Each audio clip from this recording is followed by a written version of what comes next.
Nous sommes très fiers d'accueillir un des grands pontes des blockchains, un mathématicien, et qui sait être quand même très clair pour tout le monde, le professeur Jean-Paul Delahaye, de l'Université de Lille et du laboratoire Cristal du CNRS, qui va nous parler non seulement des blockchains, mais aussi des crypto-monnaies, et pas seulement du Bitcoin, parce que des crypto-monnaies, il y en a, je sais pas, 800. 1000, plus de 1000. 1000, plus les contrats intelligents.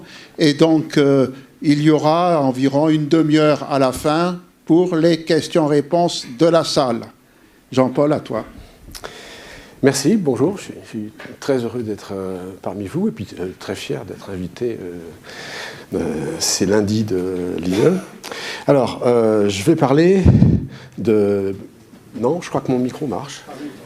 Je vais parler de Bitcoin, de monnaie cryptographique, de blockchain. Tout ça, c'est lié. Ceux qui ne connaissent pas du tout, j'espère que quand j'aurai fini, ils comprendront bien le lien qui relie ces choses-là. Juste une petite chose. Ce matin, le Bitcoin a battu son record de tout temps. Il a atteint 8100 $, valeur qu'il n'avait jamais atteint avant. Donc voilà, alors je me présente quand même un petit peu pour dire, j'ai des choses que je veux préciser. Donc moi je suis plutôt mathématicien, voilà, donc j'appartiens à un laboratoire du CNRS. J'ai fait des recherches sur la complexité, donc je suis plutôt un informaticien théoricien on va dire. Et son utilisation, donc la complexité de Kolmogorov pour être précis, et son utilisation en économie, la théorie des jeux. Et puis depuis 2013, mais seulement 2013, je m'occupe de monnaie cryptographique, de comprendre comment ça marche, de blockchain, etc. Je tiens une rubrique dans le journal Pour la Science, qui est la version française du Scientific American. Et alors surtout, c'est ça que je veux dire. Moi, je ne spécule pas sur le Bitcoin ou sur l'Ether ou sur une autre monnaie cryptographique. J'en ai des pouillas parce que il faut bien que je sache comment ça marche et que je les fasse fonctionner. Parfois, les pouillas sont devenus un petit peu plus que ce que j'avais investi. Un jour, j'ai mis un billet de 20 € dans une machine à Bitcoin. Aujourd'hui, il valent 500 €. Mais ça, j'y peux rien. C'est parce que le cours a augmenté. Mais voilà, donc ma richesse en Bitcoin, c'est l'équivalent de 500 € aujourd'hui à peu près, un peu plus. Parce que, bon. Alors, mon but ici va être de faire une introduction, parce que je sais qu'il y a des gens ici qui ne connaissent peut-être pas bien justement ce sujet, et puis donner des informations d'actualité. Alors, mon titre, il est très ambitieux, hein, puisque ça s'appelle « Où en sommes-nous » Les choses évoluent tous les jours. Il y a des centaines de travaux qui sont faits dans les entreprises sur les blockchains. Faire un bilan, c'est sans doute difficile et je le ferai sans doute de manière insatisfaisante. C'est pas possible. Il y a une actualité extraordinaire, voire extravagante. Alors, beaucoup de gens parlent de blockchain et ne savent pas trop ce que c'est. Et on peut se poser la question, par exemple, de quelle couleur c'est, là. Bon, bah, c'est mauve, voilà, c'est ce que dit le dessin. Alors, je vais faire une citation de Jean-Claude Trichet. Donc, il dit que la blockchain, c'est une invention géniale. Donc, je lis, hein, c'est une invention géniale parce qu'elle repose sur une décentralisation complète de l'enregistrement des transactions. C'est tout à fait exact. Au lieu d'avoir un système central, comme quand on fait des opérations auprès d'une banque, qui enregistre et qui contrôle tout, on est en présence d'une technologie, alors il dit impressionnante, testée sur beaucoup d'applications, et il précise, c'est ça qui est amusant, qui n'ont rien à voir avec le Bitcoin, parce que le Bitcoin, il y a quand même très mauvaise presse, il y a une très mauvaise image à cause d'un certain nombre d'affaires qui sont arrivées autour du Bitcoin, et du coup, les gens dans les entreprises qui veulent s'occuper de blockchain, en général, ne veulent pas parler de Bitcoin. Enfin, c'était le cas il y a quelque temps, c'est un peu passé maintenant, mais ils ne veulent surtout pas parler de Bitcoin. Alors, je commence pour être directement dans le sujet, par faire une tentative de définition de ce qu'est une blockchain. Parce que souvent on en parle, et puis en fait, je pense qu'on ne respecte pas un minimum de choses qu'on doit mettre dans la définition d'une blockchain. Alors, je lis ce que j'ai écrit ici. C'est un registre. Alors, voilà, un registre, ça pourrait être en papier, mais ce n'est pas en papier. On est à une époque du numérique. On est à l'époque du numérique. Donc, c'est un fichier informatique qui est partagé. Alors, le terme partagé en informatique, il a plusieurs sens. Donc, en fait, il vaut mieux être plus précis. Ce fichier, il va être multiplié sur un réseau pair à pair. Alors, un réseau pair à pair, c'est un réseau justement où il n'y a pas d'entité centrale, où les échanges se font de pair à pair. Et dans le cas des blockchains, les échanges doivent se faire jusqu'à ce qu'une information touche tous les nœuds du réseau.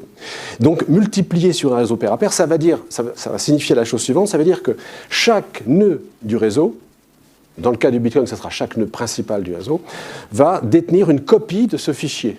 Donc, ce fichier va être multiplié, il va être une fois, deux fois. Dans le cas du réseau Bitcoin, il y a 5000 nœuds au moins qui sont des nœuds complets qui vont détenir la même information, la blockchain, qui indiquera un certain nombre de choses sur la monnaie Bitcoin. Donc infalsifiable, parce qu'elle va être protégée par un peu de cryptographie. Bon, ça après, il y a plusieurs façons de rendre le fichier infalsifiable. Indestructible. Alors indestructible, c'est presque un mot qui est en trop dans cette définition, parce qu'à partir du moment où le fichier est reproduit à l'identique sur 5000 nœuds, ben, il y a un nœud qui disparaît parce que la machine tombe en panne. Pourquoi pas, il y a une bombe atomique qui tombe et puis ça détruit 50% des nœuds. Il reste encore 50% des nœuds. Donc indestructible, c'est le fait d'être multiplié. Alors, ouvert, je l'ai mis entre crochets parce que les informations qu'on va écrire sur une blockchain, elles pourront être effectivement lisibles par tout le monde. Ça sera le cas de la blockchain des monnaies cryptographiques comme le Bitcoin. Mais ce n'est pas forcément toujours le cas. Des informations écrites sur la blockchain peuvent être chiffrées, peuvent être réservées à certains utilisateurs, mais elles seront présentes, sous une forme éventuellement chiffrée, sans pouvoir être supprimées, modifiées. Ça, c'est la caractéristique principale des blockchains. Pourquoi ? Parce qu'en fait, ce fichier va être composé de blocs. On dit pages aussi, ça serait mieux de dire pages finalement, qui vont être mis les uns derrière les autres. Et en fait, on ne pourra que rallonger la blockchain. La chaîne de blocs, la chaîne de pages ne pourra être que rallongée. C'est comme un livre dans lequel on pourrait rajouter des pages, mais on ne peut jamais en enlever, on ne peut jamais réécrire sur les pages qui ont été écrites. Et donc, je pense que toutes ces idées-là doivent être présentes dans la définition d'une blockchain. Après, il n'y a pas de définition officielle de la blockchain, et d'ailleurs, c'est quelque chose d'amusant. Si vous regardez sur Wikipédia en français, vous avez une définition qui n'a vraiment pas grand-chose à voir avec celle qui est sur Wikipédia en anglais. Les gens ne sont pas d'accord, il n'y a pas de définition officielle. Mais moi, je pense que ces idées que je présente ici, elles sont nécessaires, et en particulier la dernière, que les pages doivent être conservées par ordre chronologique, c'est-à-dire on les rajoute à la fin, on ne les met pas au milieu, des choses comme ça. Donc, fichier indestructible, protégé, et composé de pages conservées par ordre chronologique. Alors, il y a des choses amusantes autour des blockchains et des monnaies cryptographiques. Par exemple, si on pose la question qui a inventé les blockchains, ben, c'est Satoshi Nakamoto en 2008, sauf que personne ne sait qui est Satoshi Nakamoto, il reste inconnu. Il raconte dans les messages qu'il a laissés, sans dévoiler son identité, qu'il aurait travaillé 2 ans à la conception du Bitcoin. Je précise bien que le Bitcoin est la première apparition d'une blockchain, au sens où je l'ai défini ici. Ensuite, on a repris cette idée-là, on l'a adaptée, on l'a modifiée, et c'est ce que je vais expliquer, mais le concept de blockchain est né avec le Bitcoin, donc ce n'est pas la peine de se cacher derrière son petit doigt. Quand on parle de blockchain, on parle de quelque chose qui est né avec le Bitcoin. Donc Satoshi garde l'anonymat. Vraisemblablement, c'est plutôt un groupe de plusieurs personnes. On a des soupçons.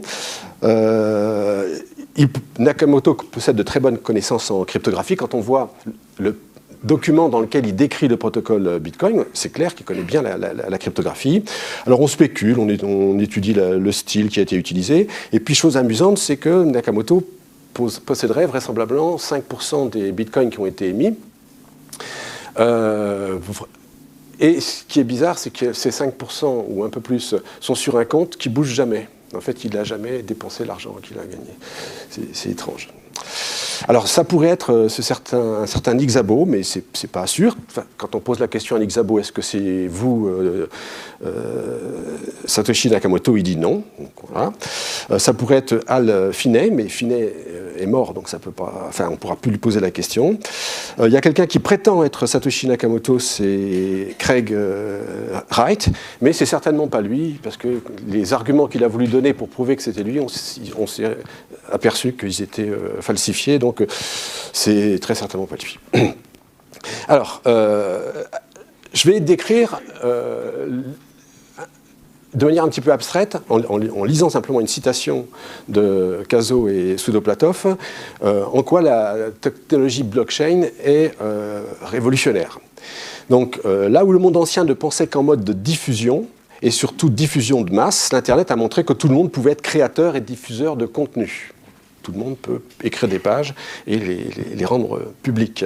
Là où le monde ancien résonne en logique de fournisseur vers le client, donc centralisé, c'est ça, Internet a montré la faisabilité de modèles d'échange entre pairs à grande échelle, sans qu'il y ait de centre du réseau. Tout ceci ne pouvait que s'appliquer un jour au modèle transactionnel, c'est-à-dire de la circulation de valeurs. Là où le monde ancien pense qu'il faut obligatoirement un tiers de confiance, le modèle de la blockchain montre qu'on peut s'en passer, et créer un modèle pair à pair pour faire circuler de la valeur. C'est l'idée du Bitcoin. Faire circuler de la valeur, donc des Bitcoins, dans un réseau, pair à pair, sans qu'il y ait d'autorité centrale qui s'en occupe. Ça semble un peu miraculeux, mais c'est l'idée. La blockchain est la version transactionnelle des réseaux pair à pair. Dans un monde où la quantité d'interactions explose, le modèle de la confiance externalisée, donc un centre du réseau, ne peut pas faire et s'essouffle. La tentation est grande pour le régulateur, le tiers de confiance, de réclamer encore plus de moyens afin de faire face à cet accroissement du nombre de transactions. Malheureusement, cette méthode se heurte à la loi des rendements décroissants. À partir d'un certain seuil, plus on augmente les moyens, plus le système devient dysfonctionnel. Ce que propose la blockchain est un modèle où la confiance transactionnelle est fiable, auditable, chacun peut la surveiller, auditable par tous, distribuée grâce à un mécanisme d'obtention d'un consensus décentralisé. Alors, comment, vous avez une définition de la blockchain, vous avez l'idée un peu abstraite de pourquoi ça a de l'importance, c'est ce que je viens de lire à l'instant. Comment ça marche en pratique et pourquoi est-ce qu'on n'a pas inventé les blockchains il y a 20 ans ou 25 ans? Alors, moi, mon interprétation de ce problème, et la réponse que je donne, c'est que finalement, ce qu'on ne pouvait pas faire il y a 20 ou 30 ans, c'était recopier, par exemple, dans le cas du Bitcoin, en 5000 endroits différents, un gros fichier. La blockchain du Bitcoin, elle fait aujourd'hui, je crois, 140 gigaoctets. Refaire les calculs, chaque nœud du réseau Bitcoin, chaque nœud principal du réseau Bitcoin, vérifie chacune des transactions, vérifie que chaque page qui est ajoutée à la blockchain est convenable, correcte au sens du protocole et qu'elle satisfait bien les exigences du protocole. Et donc cette sorte de gâchis, puisque chacun des 5000 nœuds, dans le cas du Bitcoin, refait les mêmes calculs, garde les mêmes informations, c'est quelque chose qui n'était pas concevable il y a 20 ans. Alors ça est devenu en 2009 quand le Bitcoin a été créé, mais je pense que le frein au développement de cette idée, c'était ça. C'est dû aussi, la naissance des blockchains, c'est dû au progrès de la cryptographie mathématique, c'est dû aussi au progrès et à la maturité de la technologie des réseaux pair à pair, donc qui permettent de réaliser ce partage d'informations collectivement validées et protégées, parce que justement on dispose d'autant de calculs qu'on veut, qu'on a une technologie de réseau pair à pair qui est bonne, une cryptographie mathématique qui a mûri. Et tout ça, ça permet, quand on construit une blockchain, de faire ce qu'on pourrait appeler la construction collective d'une vérité commune. Puisque chaque nœud va vérifier ce qui s'écrit, puisque chaque nœud va détenir la même information, on a affaire à une sorte de vérité commune qui est robuste. Tout le monde a dû se mettre d'accord pour rajouter une nouvelle page, accessible à une large communauté, et c'est un moyen de créer de la confiance. Et quand il y a de la confiance, ça augmente l'efficacité. Alors je vais parler dans un premier temps, parce que c'est quand même l'application la plus majeure et surtout la plus visible, et puis celle sur laquelle on arrive à avoir les informations les plus précises. Je vais parler des crypto-monnaies, et en particulier du Bitcoin. Et je vais expliquer pourquoi je parle principalement du Bitcoin, vous allez le comprendre tout de suite. C'est parce que c'est de loin la crypto-monnaie la plus importante. Alors qu'est-ce qu'il y a sur la blockchain du Bitcoin? C'est quoi ce fichier qui est reproduit en 5000 ou plus de copies sur le réseau pair à pair du Bitcoin? Eh bien, c'est pas compliqué, c'est la liste complète de toutes les transactions depuis le 3 janvier 2009, date où le réseau s'est mis en marche. Le réseau s'est mis en marche le 3 janvier 2009. Il y a eu des émissions de Bitcoin qui se sont faites selon un rythme régulier, qui est un rythme de, au départ, 50 Bitcoins toutes les 10 minutes. Après, c'est devenu 25 bitcoins toutes les 10 minutes. Et maintenant, c'est 12,5 bitcoins toutes les 10 minutes. Et ça sera divisé par 2 tous les 4 ans. Donc, le rythme d'émission est fixé une fois pour toutes, jusqu'à la fin des temps. En fait, pas tout à fait jusqu'à la fin des temps, parce qu'à un moment donné, quand l'émission deviendra trop faible, quand elle deviendra inférieure à 100 millionième de bitcoin, ce qu'on appelle le satoshi, les émissions cesseront. Il n'y aura plus aucun bitcoin d'émis, et il y aura à ce moment-là 21 millions de bitcoins émis, un petit peu moins en fait si on fait un calcul précis. Donc voilà, 21 millions de bitcoins en tout. Cette émission programmée, bornée à 21 millions, c'est aussi un moyen, dans le protocole, donc c'est écrit dans les logiciels qui gèrent les nœuds du réseau, ce qu'on appelle les clients du réseau. Ça ne peut pas être modifié, sauf s'il y a un accord absolument général de tous les acteurs principaux du réseau, mais c'est très improbable, ça n'a pas été modifié et ça sera vraisemblablement jamais. Donc voilà, c'est ça qui va faire que chacun va pouvoir vérifier que sur tel compte, il y a tant de bitcoins. Le fait que dans le cas du bitcoin, on sache que le compte numéro X détient tant de bitcoins, c'est accessible à tout le monde. C'est une information qui est partagée par tout le monde. Il y a une sorte d'anonymat quand même dans le bitcoin, c'est ça qu'il faut bien comprendre et qui fait peur aussi, c'est qu'en fait, quand vous créez un compte, vous n'êtes pas obligé de délivrer votre identité. Donc, tout est public et tout est inscrit sur la blockchain, mais pas le lien entre celui qui détient le pouvoir sur un compte et son identité. Donc c'est là où il y a une sorte d'opposition entre l'anonymat des détenteurs des comptes, ceux qui ont le pouvoir sur un compte, parce qu'ils détiennent une certaine clé qui leur permet d'agir sur le compte.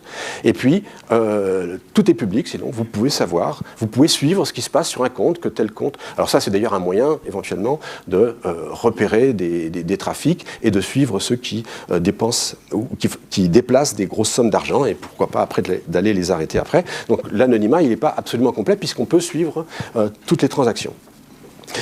Il y a un système, donc la cryptographie est utilisée donc, pour sécuriser la structure même de la blockchain.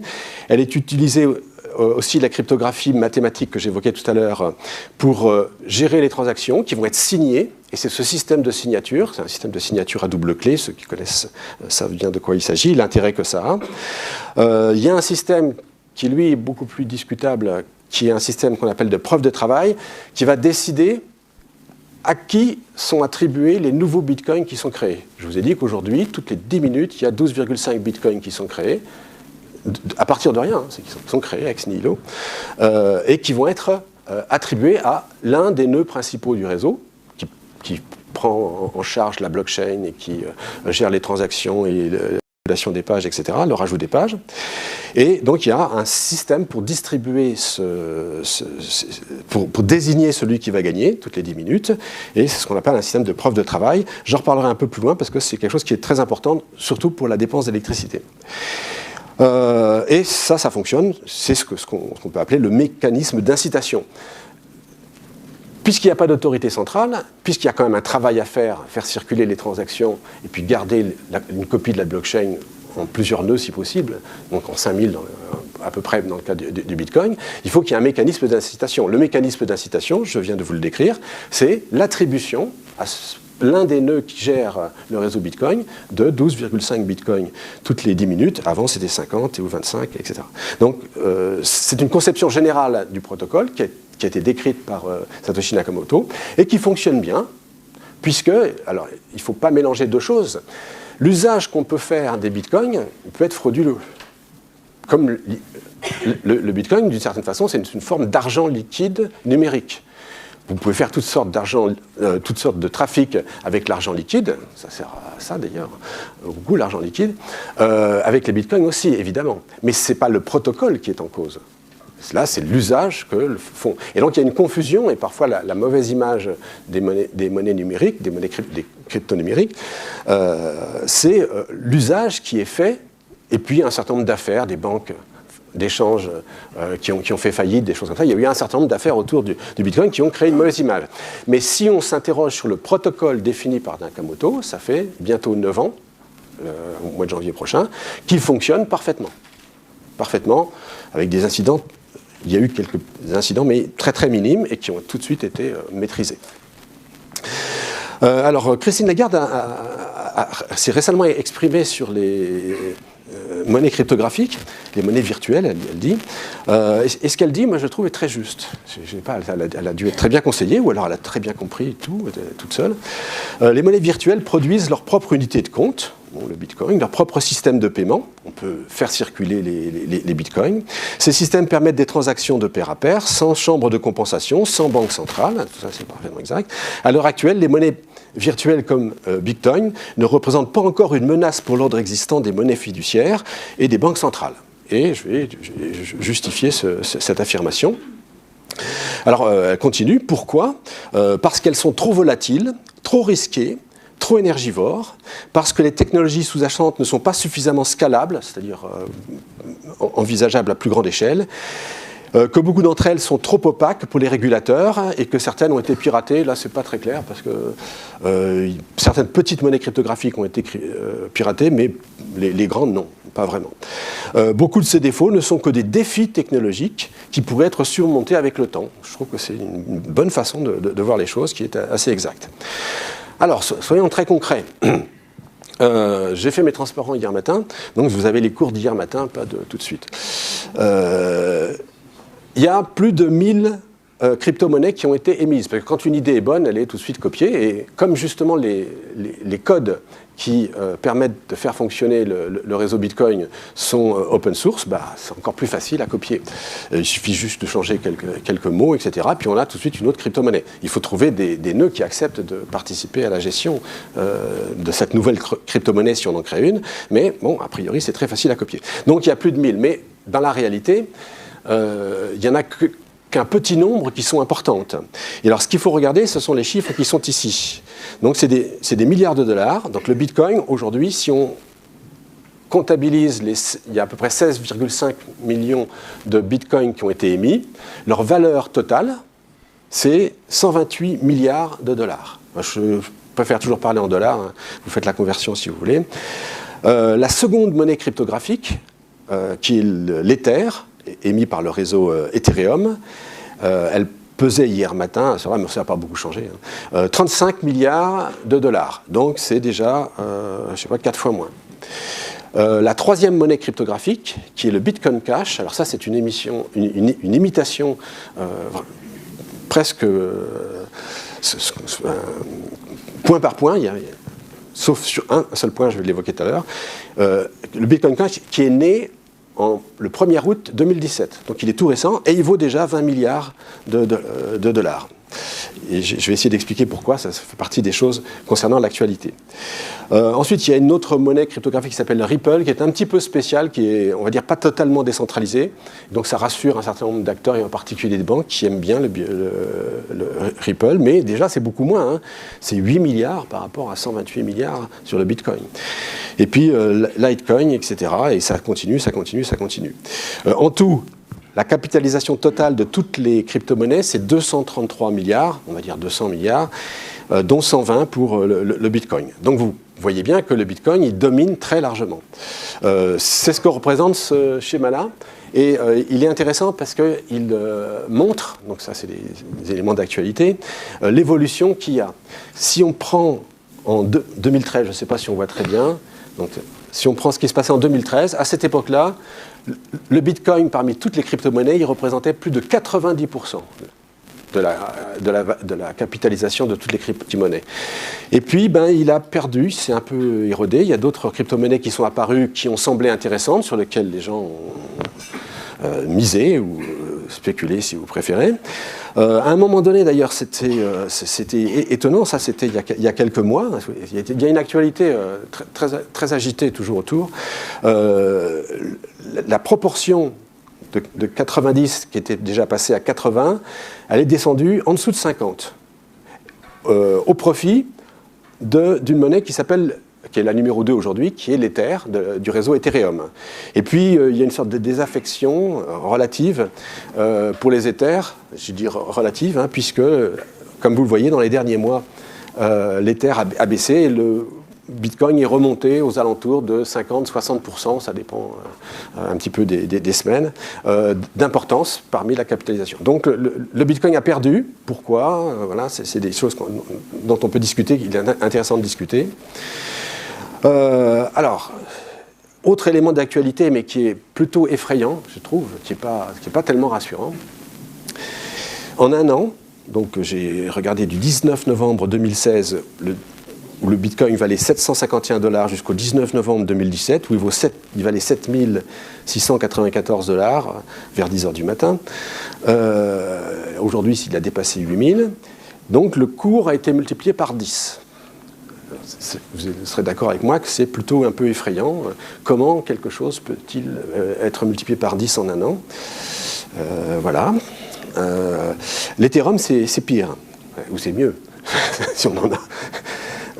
Du 19 novembre 2016 au 19 novembre 2017, il est passé de 9,5 $ à 367 $. Il a été multiplié par 38. J'ai fait la règle de la division. Bon, voilà, c'est encore plus effrayant. Alors, maintenant, est-ce que c'est important? Ça, c'est la question. Et Christine Lagarde disait que ce n'était pas si important que ça. Alors, j'ai fait un petit schéma. Donc, il y a les 128 milliards de dollars du Bitcoin, les 233 de toutes les crypto-monnaies. Alors, Amazon, c'est 492.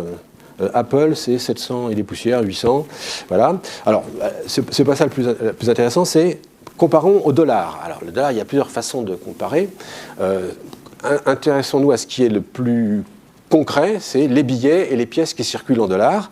Les billets et les pièces qui circulent en dollars, aujourd'hui, c'est à peu près 1500 milliards. Donc, le Bitcoin 128, c'est, on va dire, en gros, un dixième. Donc, en valeur, il y a quand même un dixième de valeur sur le Bitcoin comparé au dollar en billets et en pièces qui circulent. C'est pas beaucoup, puisque ça veut dire que c'est pas vraiment un concurrent du dollar aujourd'hui, mais à peu près un dixième, ça commence à compter. Et si on prend toutes les crypto-monnaies, 233 milliards, c'est plus. Souvent, on compare le Bitcoin à l'or. Alors pourquoi est-ce qu'on le compare à l'or? C'est parce que la quantité d'or sur Terre, elle est fixée une fois pour toutes. Bon, on peut en extraire, mais quand ça coûte trop cher de l'extraire, on arrête d'en extraire. Il y a un cours qui fait que... Et la quantité d'or qui est sur Terre, évaluée... Alors, il y a des variations quand on cherche des évaluations de cette quantité et de sa valeur en dollars. C'est de l'ordre de 8000 milliards de dollars. Donc, 8000 à comparer à 128. Donc, le Bitcoin, c'est peut-être comparable à l'or, mais aujourd'hui, c'est quand même beaucoup plus petit, puisque 128 à 8000, il y a quand même une bonne proportion en faveur de l'or. Donc voilà, ça c'est pour situer un peu les choses. C'est beaucoup, et c'est pas tant que ça. Et tout à l'heure, je vais revenir là-dessus. Alors, les événements récents sur les crypto-monnaies, qui concernent quand même principalement les petites crypto-monnaies qui sont créées tous les jours, on va dire. On peut s'y intéresser, mais c'est pas les événements. Alors, il y a eu un ajustement technique, mais je ne vais pas en parler, ce n'est pas très important. Pour l'avenir du Bitcoin, cet ajustement technique il va permettre de développer d'autres choses. Donc, c'est quelque chose qui, sur un plan technique, qui est important. Je vais juste évoquer que cet ajustement, qui s'appelle donc Segwit, c'est quelque chose qui a été fait avec un accord unanime de tous les gens qui ont du pouvoir sur le Bitcoin. Quels sont les gens qui ont du pouvoir sur le Bitcoin, sur le protocole, sur les évolutions du protocole? Le protocole n'est pas complètement fermé. Si les mineurs, donc les gens, je vais employer ce mot-là, les mineurs, ceux qui détiennent ces 5000 nœuds principaux du Bitcoin sont d'accord entre eux, ils peuvent faire évoluer certains aspects du protocole du Bitcoin. Et par exemple, ils peuvent faire évoluer la taille des pages qui sont rajoutées toutes les 10 minutes. Aujourd'hui, la taille des pages qui sont rajoutées toutes les 10 minutes, c'est 1 mégaoctet, et ça correspond à un nombre limité de transactions, qui aujourd'hui d'ailleurs est insuffisant pour faire passer toutes les transactions que les gens voudraient faire passer en Bitcoin. Donc il y a une sorte de goulot d'étranglement, il y a une sorte d'asphyxie du réseau Bitcoin qui est due à la taille des pages qui sont rajoutées toutes les 10 minutes et qui n'est pas suffisante. Et c'est l'objet d'une grande discussion, d'une dispute entre ceux qui s'occupent du Bitcoin et qui veulent faire évoluer le protocole. Il y en a qui veulent augmenter la taille de ces pages qui sont ajoutées toutes les 10 minutes pour qu'on puisse faire passer plus de transactions par seconde. Aujourd'hui, c'est aux alentours de 5 à 10 transactions par seconde au maximum. Ce n'est pas assez pour être concurrent d'un réseau comme le réseau des cartes bancaires ou PayPal, etc., où ça se compte en milliers de transactions par seconde. Donc si on pense au Bitcoin comme un réseau concurrent du réseau des cartes bancaires ou de PayPal, il faut augmenter la taille des pages, et pas seulement, ça ne suffira pas. Il y a une restriction aujourd'hui sur ce nombre de transactions qui est quelque chose d'ennuyeux. Et donc Segregated Segwit, là, c'était une part de solution, mais absolument pas suffisant. C'est un premier pas plutôt. Il y a autre chose que j'ai déjà évoqué, c'est ce qui s'est passé le 1er août. Alors, le 1er août, il s'est passé ce qu'on appelle un fork, c'est-à-dire qu'en fait, il y a des gens qui souhaitaient que la taille des pages augmente, qui ont imposé leur point de vue. Ils ont dit, nous, à partir de demain, enfin, à partir du 1er août, eh bien, on acceptera des pages jusqu'à 8 mégas. Donc, on va multiplier par 8, parce qu'eux, ils étaient défenseurs de l'idée qu'il fallait augmenter la puissance du réseau. Ceux qui sont opposés à l'idée qu'il faut augmenter la taille des pages, la raison, c'est à la fois une raison technique, parce que plus la taille des pages sera grande, plus il faudra être important pour gérer un nœud. Donc, c'est l'idée que ça doit rester décentralisé et accessible à tout le monde. Tout le monde doit pouvoir détenir un nœud et le faire fonctionner, ce qui est le cas. Vous pouvez détenir un nœud et le faire fonctionner, et surveiller les transactions. Et puis, il y a une autre idée, c'est que finalement, le Bitcoin, ça ne doit pas essayer d'être un concurrent de PayPal, ça doit être plutôt une réserve de valeur, donc plutôt comparable à l'or, et que ce qui est important, c'est uniquement de pouvoir faire des transactions entre des sommes importantes. Ce n'est pas la peine de rendre possible des transactions je sais pas, pour aller s'acheter un café ou une baguette. Donc, cette conception-là, il n'est pas nécessaire d'augmenter la taille des pages, elle s'oppose à celle... Alors, ceux qui étaient favorables à augmenter la taille des pages, ils ont fait une sorte de coup d'État, si on peut dire. Ils ont dit, nous, à partir de maintenant, on va accepter. Et donc, à ce moment-là, le réseau, il y avait un réseau, il y a deux réseaux. Alors, ils ont fait les choses proprement, c'est-à-dire qu'on distingue bien ce qui se passe dans l'un et dans l'autre, et le Bitcoin Cash, c'est donc cette duplication. Alors, ce qui est amusant, mais c'est très étonnant quand on apprend ça pour la première fois, si vous aviez par exemple 10 Bitcoins sur un compte à vous, le 1er août, vous avez aussi 10 Bitcoin Cash sur un compte de Bitcoin Cash. Donc, alors, est-ce que vous êtes devenu plus riche pour autant?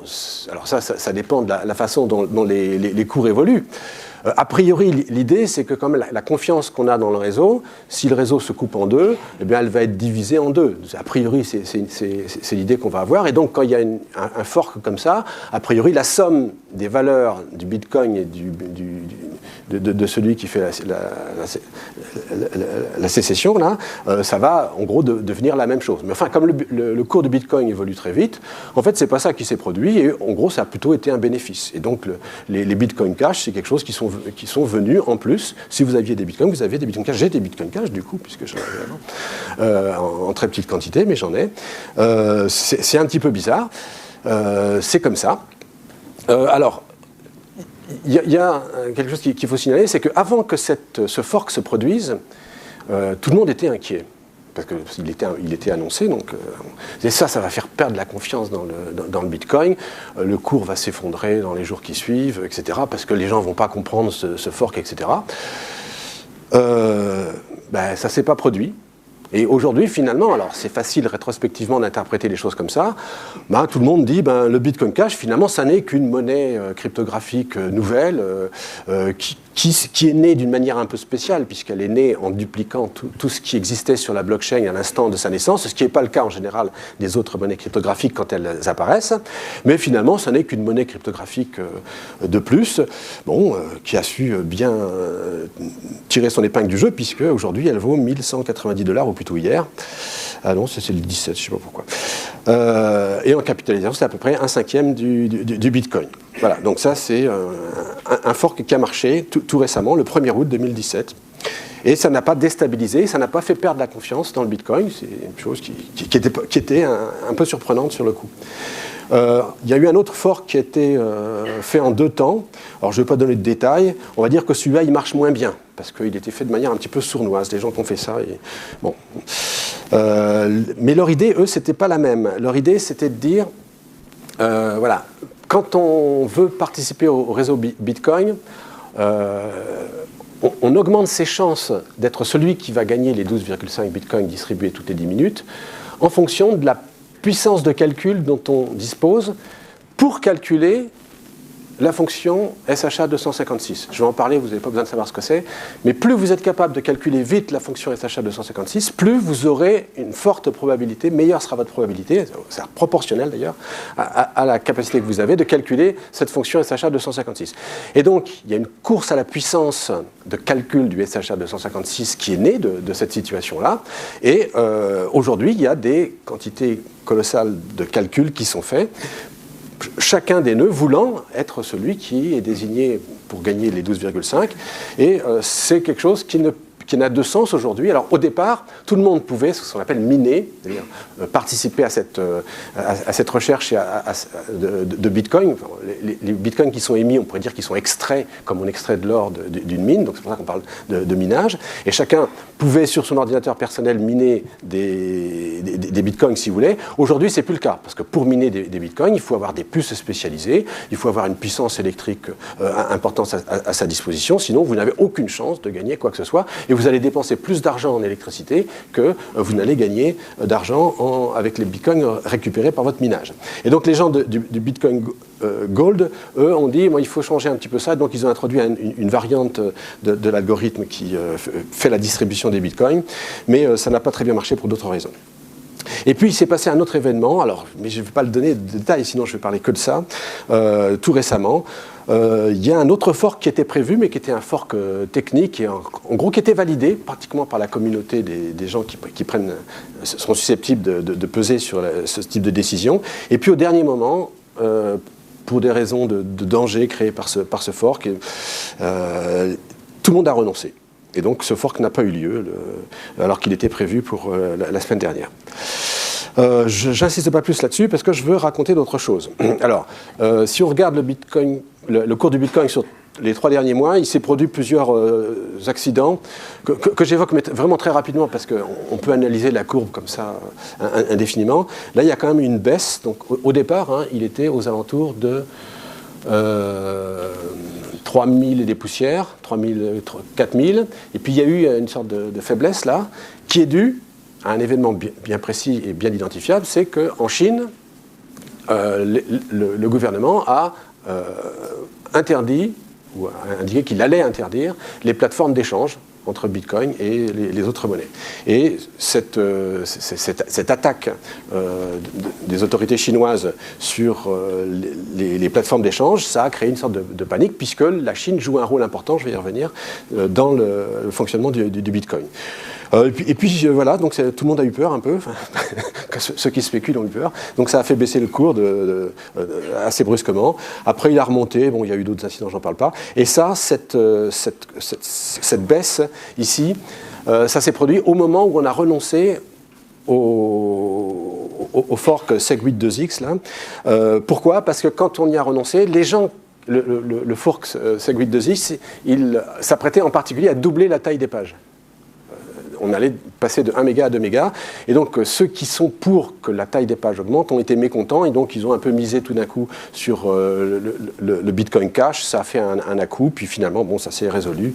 Et le cours a remonté jusqu'à battre son record de tout temps. Je n'insiste pas plus là-dessus. Alors, je vais signaler quand même. Alors, j'ai bien précisé au début de l'exposé que moi, je ne spécule pas sur le Bitcoin. Donc, je peux en dire du mal, je peux dire que je n'ai pas confiance, qu'il y a des choses qui sont dangereuses, ce que ne font pas tous les gens qui parlent de Bitcoin. Alors, je vais évoquer 6 problèmes que je considère comme majeurs, et certains sont vraiment gravissimes. Bon, la volatilité et la spéculation déraisonnable auxquelles donne lieu le Bitcoin, c'est quand même un peu effrayant, multiplier le cours par 10, donc là il n'y a pas besoin de commentaires, je pense que tout le monde comprend à quel point c'est un peu inquiétant. Il y a des tas de gens qui disent que le cours du Bitcoin aujourd'hui c'est une bulle. tas de gens qui disent ça. Il y a des gens qui disent le contraire, il y a des gens qui disent ça. Je ne veux pas dire que c'est moitié-moitié, parce qu'on ne peut pas savoir qui a de l'importance quand il donne son avis là-dessus, mais il y a des tas de gens très importants qui disent que c'est une bulle, que ça va éclater. Bon, voilà. Je donnerai mon avis éventuellement un peu plus tard. Alors, deuxième problème que j'ai déjà évoqué, c'est le nombre de transactions. Il y a 5 à 10 transactions par seconde qui peuvent se faire, c'est trop peu, le réseau est saturé, ce qui fait que quand vous envoyez une transaction sur le réseau, je n'ai pas encore évoqué ça, mais vous devez, si vous le voulez, associer une commission à cette transaction qui va être gagnée aussi par les mineurs. Ils vont gagner les 12,5 bitcoins plus la commission associée aux transactions qui vont constituer la page qu'il va rajouter à la blockchain. Mais bon, voilà, c'est trop peu. Et ça a 2 conséquences. C'est que les transactions en attente, celles qui sont passées sur le réseau, qui ont été validées, mais qui ne sont pas mises dans une page rajoutée à la blockchain. Donc c'est des transactions en attente, on va dire. Eh bien, elles deviennent de plus en plus nombreuses. Et du coup, si vous ne faites pas attention à joindre une commission suffisante à votre transaction, elle va être en attente. Et donc il y a des tas de transactions en attente, et éventuellement, si vous avez mis une commission trop faible, elle va attendre indéfiniment. Ce qui est quand même un peu désagréable. C'est-à-dire qu'elle va être validée à un premier niveau, elle aura été validée par les nœuds, mais elle ne sera jamais rajoutée à la blockchain dans une page, parce que les mineurs qui ont intérêt à rajouter les transactions qui ont des commissions les plus importantes ne la choisiront pas, ils préféreront mettre des transactions auxquelles est associée une commission plus importante. Je précise quelque chose concernant ces commissions, c'est important. Les commissions que vous associez à une transaction ne sont pas du tout proportionnelles à la somme que vous déplacez. Elles sont proportionnelles en fait à la taille de la transaction. Donc quand vous déplacez $1 million, vous allez mettre une commission de 5 ou 10 $, ça va suffire largement. Enfin, il faut mettre le moins possible si possible. Par contre, si vous voulez acheter une baguette à $1 ou à 1 euro, vous allez devoir mettre autant. Parce que la transaction, elle occupera la même place sur la page. Et du coup, évidemment, ça rend inenvisageable l'usage des bitcoins pour faire des achats courants correspondant à des produits de petite valeur. Donc ça, c'est quand même quelque chose qui est dommage. À un moment donné, on pensait que le bitcoin permettrait ces micro-achats, ce n'est pas du tout le cas. Et c'est bloqué pour longtemps. Alors, il y a des solutions possibles à cette faiblesse dans le nombre de transactions. C'est les sidechains, ce seraient des chaînes qui seraient liées qui seraient connectées à la chaîne, à la blockchain du Bitcoin, mais indépendantes. Bon, mais c'est quelque chose qui n'existe pas aujourd'hui vraiment. Et puis, il y a quelque chose qui est plus ambitieux, qui consisterait à développer un système de transactions entre détenteurs de Bitcoin qui ne nécessitent pas de passer par l'écriture sur la blockchain. Donc c'est quelque chose qui est en train d'être développé, mais c'est pas encore parfaitement au point, et surtout ça ne fonctionne pas. Est-ce que ça fonctionnera bien? Est-ce que ça permettra d'augmenter beaucoup le nombre de transactions par seconde? Je n'en sais rien, c'est des choses pour l'avenir. Et c'est là où Christine Lagarde avait raison, il y a des solutions qui sont étudiées et qui pourraient résoudre ces problèmes-là, en particulier le problème du nombre de transactions. Alors, il y a autre chose qui est peut-être pas plus inquiétant, mais qui est un souci qu'on omet en général quand on parle du Bitcoin, c'est les attaques possibles des primitives cryptographiques. Quand vous utilisez des dollars ou des euros, c'est basé sur la confiance, une certaine confiance en la banque émettrice. Quand vous utilisez des bitcoins, votre confiance, elle est basée sur la conception du réseau, pair à pair, qui gère les transactions et la blockchain, et en particulier, puisque ça fait partie du protocole, vous faites confiance à la solidité des primitives cryptographiques qui sont utilisées dans le protocole du Bitcoin. Si ces primitives cryptographiques sont cassées, si quelqu'un arrive à les casser et à les utiliser à son profit, ben, le Bitcoin n'existe plus. Alors, il y a un souci un petit peu précis qui concerne la procédure, le protocole de signature à base de courbes elliptiques, qui est considéré comme solide, sauf que, par exemple, Adi Shamir, qui n'est pas n'importe qui, puisque c'est le S du RSA, l'algorithme RSA qui est bien connu par tous ceux qui se sont intéressés, ne serait-ce qu'un tout petit peu à la cryptographie. Et donc il a émis 15 prédictions. Et parmi ces 15 prédictions, il considère qu'il y a un problème avec les systèmes à courbe elliptique, enfin les procédures de signature ou le chiffrage à courbe elliptique.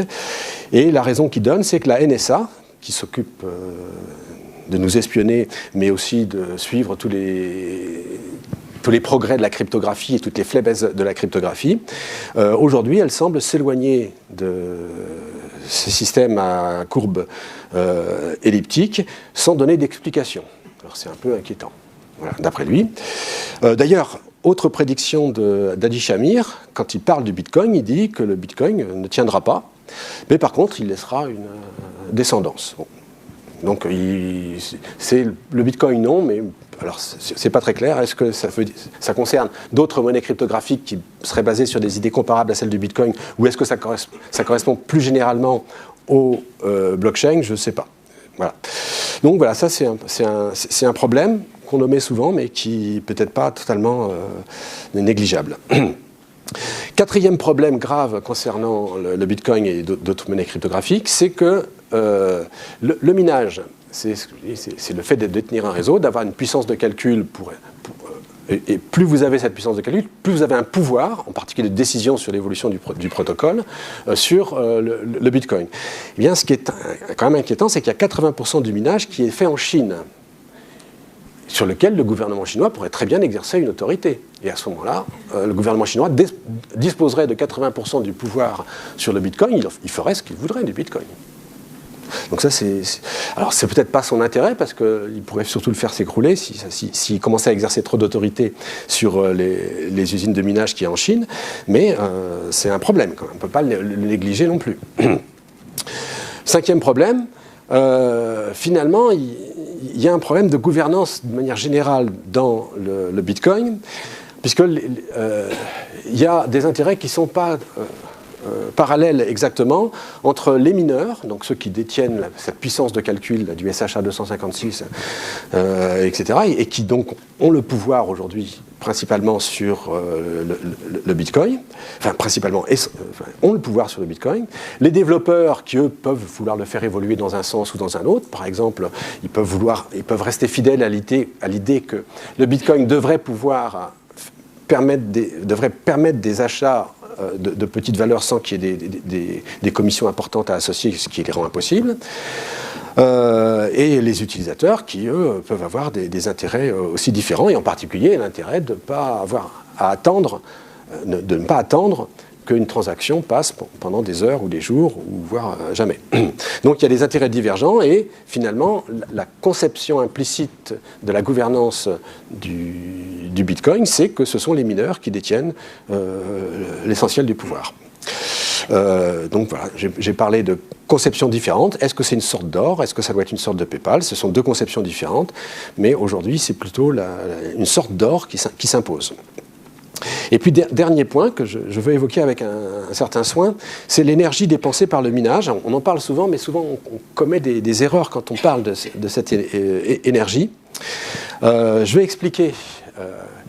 Quand le réseau fonctionne, c'est-à-dire quand les transactions circulent sur le réseau, évidemment, ça dépense de l'énergie. Chaque nœud du réseau doit recevoir les transactions, les analyser, les faire circuler. Donc il y a une dépense d'énergie. Pareil pour les pages quand elles circulent et qu'elles sont rajoutées dans la blockchain de chaque nœud. Mais ce n'est pas cette énergie-là dont on parle quand on parle de la dépense d'énergie du Bitcoin. L'énergie dont on parle, c'est l'énergie que dépensent les mineurs pour faire fonctionner leur SHA 256, et quand on parle des usines de minage, et je n'ai pas mis de photo ici, j'aurais pu, qui sont des bâtiments entiers où il y a des dizaines, des centaines d'armoires dans lesquelles fonctionnent des puces, qui sont des puces spécialisées dans le calcul du SHA 256, des puces qui bien souvent ne savent rien faire d'autre que le calculer du SHA 256, c'est là qu'est dépensée l'électricité du Bitcoin. C'est dans le fonctionnement de ces calculateurs de SHA 56 qui servent à augmenter la probabilité que celui qui les détient touche les 12,5 bitcoins plus les commissions qui sont émis toutes les 10 minutes. Donc il y a quelque chose d'absurde. Ce n'est pas le réseau, le fonctionnement direct du réseau qui dépense de l'énergie, c'est l'algorithme, la méthode de distribution ou de désignation de celui qui gagne les nouveaux bitcoins créés. Alors, quand je dis ça comme ça paraît totalement absurde pour le coup. Alors, ça l'est un petit peu moins parce qu'il faut rajouter que plus il y a de puissance de minage total, donc de calcul du SHA, plus le réseau est difficile à attaquer par ce qu'on appelle les attaques 51%.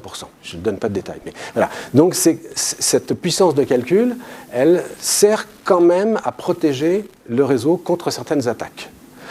Ce qu'on peut peut-être dire, c'est qu'aujourd'hui, vu le cours qu'a atteint le Bitcoin, et donc la quantité d'énergie qui est dépensée et d'argent qui est dépensée pour calculer des SHA 256, cette sécurité apportée et cette résistance aux attaques 51% peut-être finalement être inutilement forte. Moi, c'est ça que j'ai envie de dire. Elle est inutilement forte et coûteuse.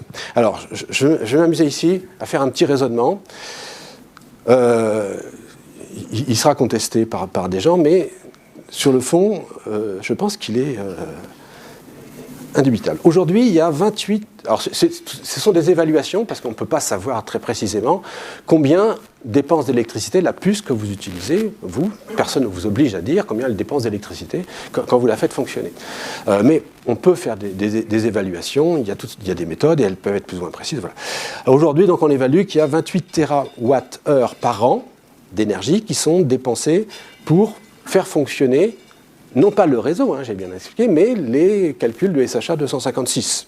Ça correspond à un peu plus de 3 centrales nucléaires, si je sais bien compter. Cette évaluation, c'est plutôt une évaluation forte. Il y a quelqu'un qui conteste cette évaluation, mais sa contestation finalement n'est pas très brutale, puisqu'il dit simplement que ça doit être plutôt 2 fois moins. Mais même si c'est une centrale et demie, ça fait quand même beaucoup. Et c'est aujourd'hui. Et c'est pas là. Donc ça, c'est pourquoi pas. Pour faire fonctionner ce système de distribution des bitcoins, on brûle l'électricité de plus d'une centrale, peut-être 3, à calculer du SHA 256. C'est un peu bien étrange déjà, mais ça sera bien pire. Si on imagine qu'à terme, le bitcoin est destiné à remplacer le dollar, simplement. Donc il faudra qu'il y ait en argent qui circule sous forme de bitcoin autant qu'il y a de dollars qui circulent sous forme soit de billets, soit quand même on va rajouter les comptes courants. Donc, je ne suis pas spécialiste d'économie, mais enfin voilà, quand on compte que les billets et les pièces, ce qu'on appelle ça le M0, il y a 1500 milliards de dollars aujourd'hui qui circulent en billets. Le M1, c'est quand on rajoute les comptes à vue, on arrive à 3600. Donc imaginons qu'on veuille que le bitcoin soit compétitif, soit concurrent réellement du dollar avec ses 3600 milliards de dollars de M1. Puisque le nombre de bitcoins est limité, il n'y en aura jamais plus de 21 millions, aujourd'hui il y en a 16,5 millions, puis ça va augmenter lentement maintenant, puisque l'émission a diminué, elle est passée de 50 à 25 et de 25 à 12,5. Donc la seule façon que les bitcoins qui circulent, la valeur en bitcoin qui circule, atteigne ce M1 du dollar, c'est que son cours augmente. Sinon, il ne peut pas atteindre cela. C'est un raisonnement purement logique. La personne peut contester ça. Alors, on fait pas une règle de 3, on fait une division. Ça veut dire que si on veut que le bitcoin atteigne en valeur qu'il fait circuler sur le réseau le dollar, il faut qu'il vaille à peu près 200 000 dollars. Bon, c'est pas inconcevable. Aujourd'hui, il en vaut 8 000. 200 000, ça correspond encore à une multiplication importante. Mais si on regarde combien il valait il y a 5 ans, il a eu ce facteur multiplicatif. Donc, sur un plan d'augmentation du cours, c'est pas absurde. Par contre, va y avoir un problème pour l'électricité. Alors, dans un premier temps, je vais omettre dans mon raisonnement ce qu'on appelle les halvings, c'est les divisions par 2. On est passé de 50 à 25, etc. Bon, donc je mets ça et j'y reviendrai après. Et si j'y reviens pas, vous pourrez me le signaler. Parce que ça a évidemment beaucoup d'importance.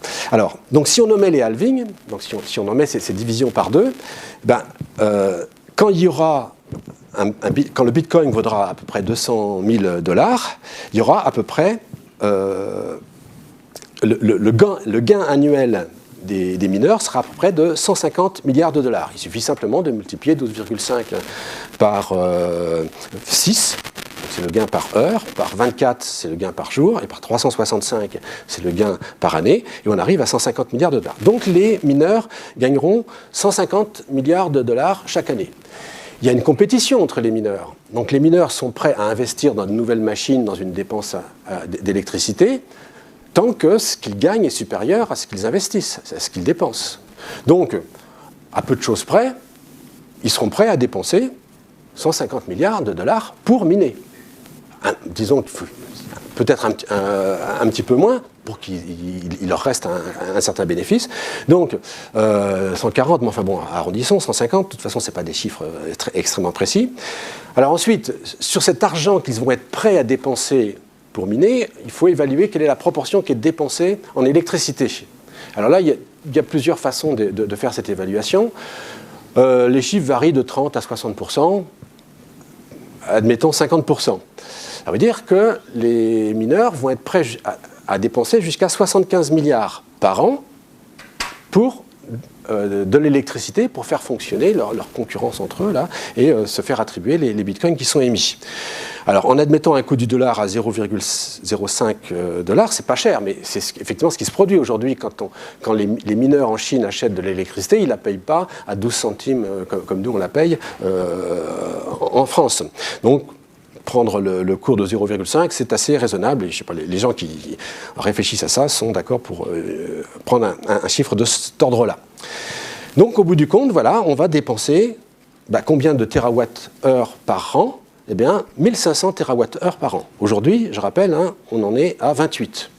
Quand le cours du Bitcoin sera suffisamment élevé pour être vraiment concurrent du dollar en valeur M1, on dépensera 1500 térawattheures.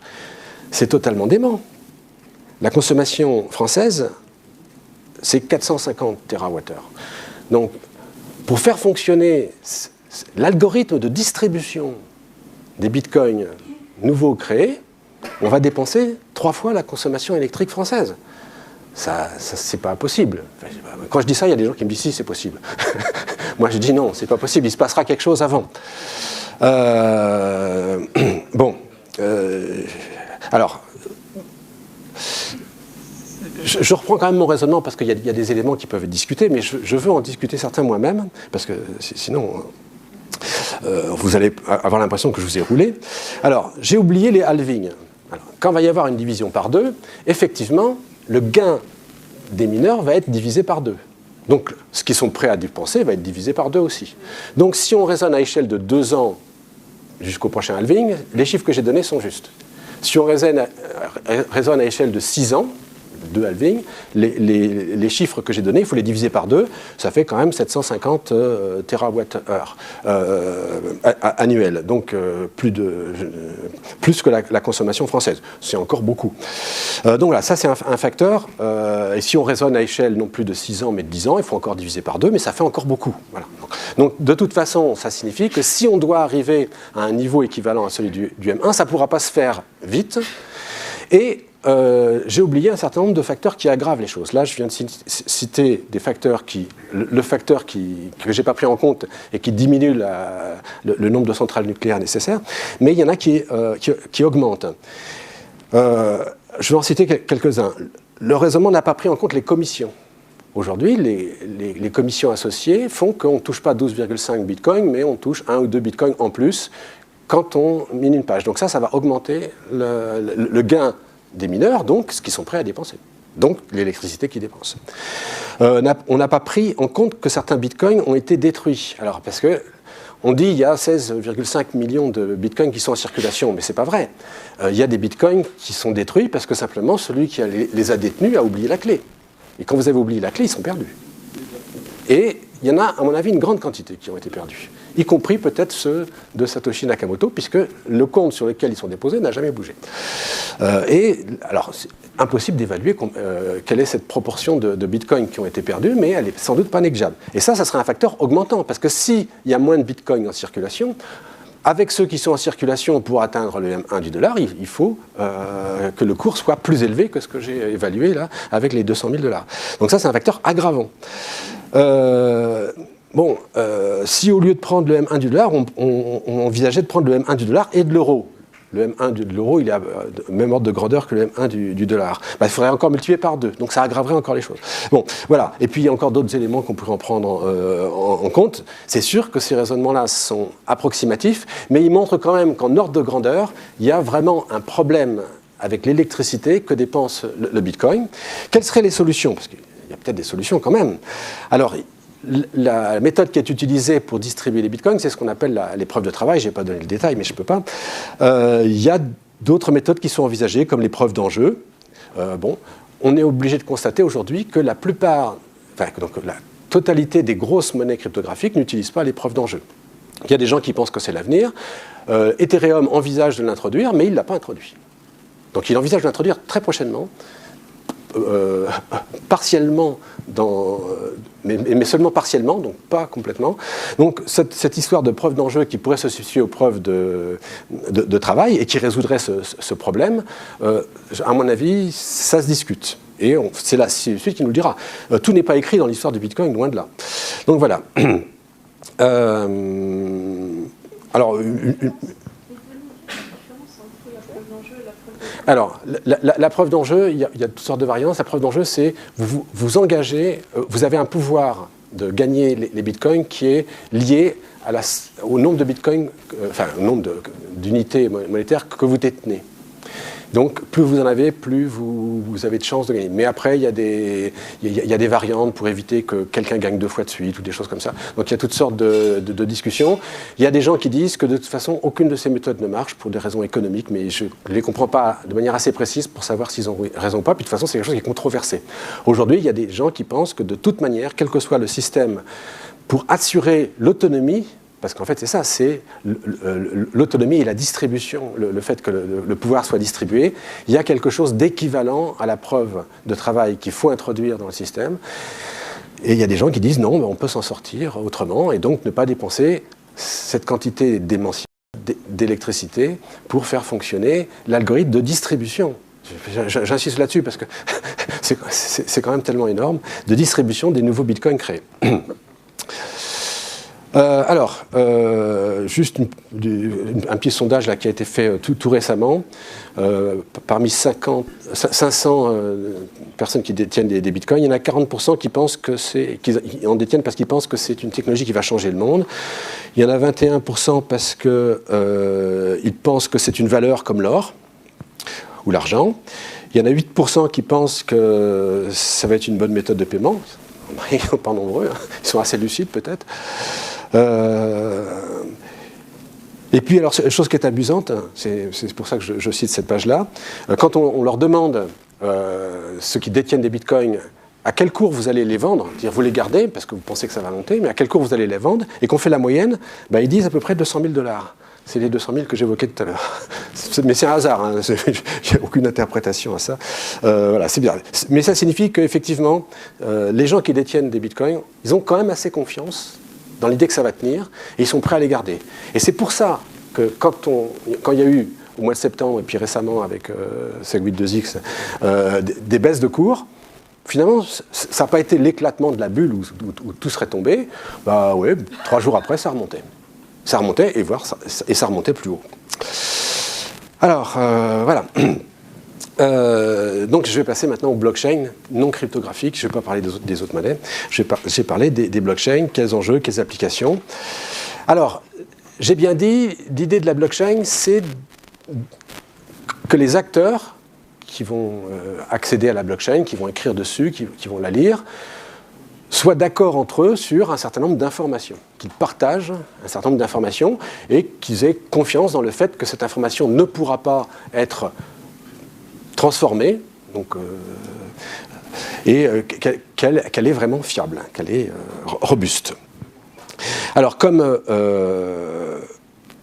alors je cite juste ce chiffre-là, il y a un nombre colossal de travaux qui sont faits autour des blockchains.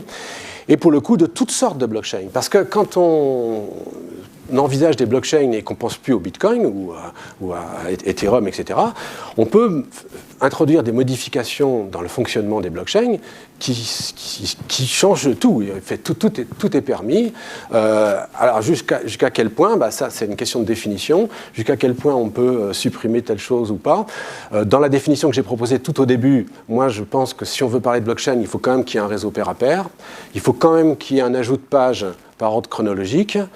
Et s'il n'y a pas ces choses-là, je pense que on peut appeler ça comme on veut, une base de données distribuée ou je ne sais trop quoi, ou une base de données tout court, une base de données irrévocable, mais on ne peut pas parler de blockchain. Donc. Mais ça, c'est mon point de vue.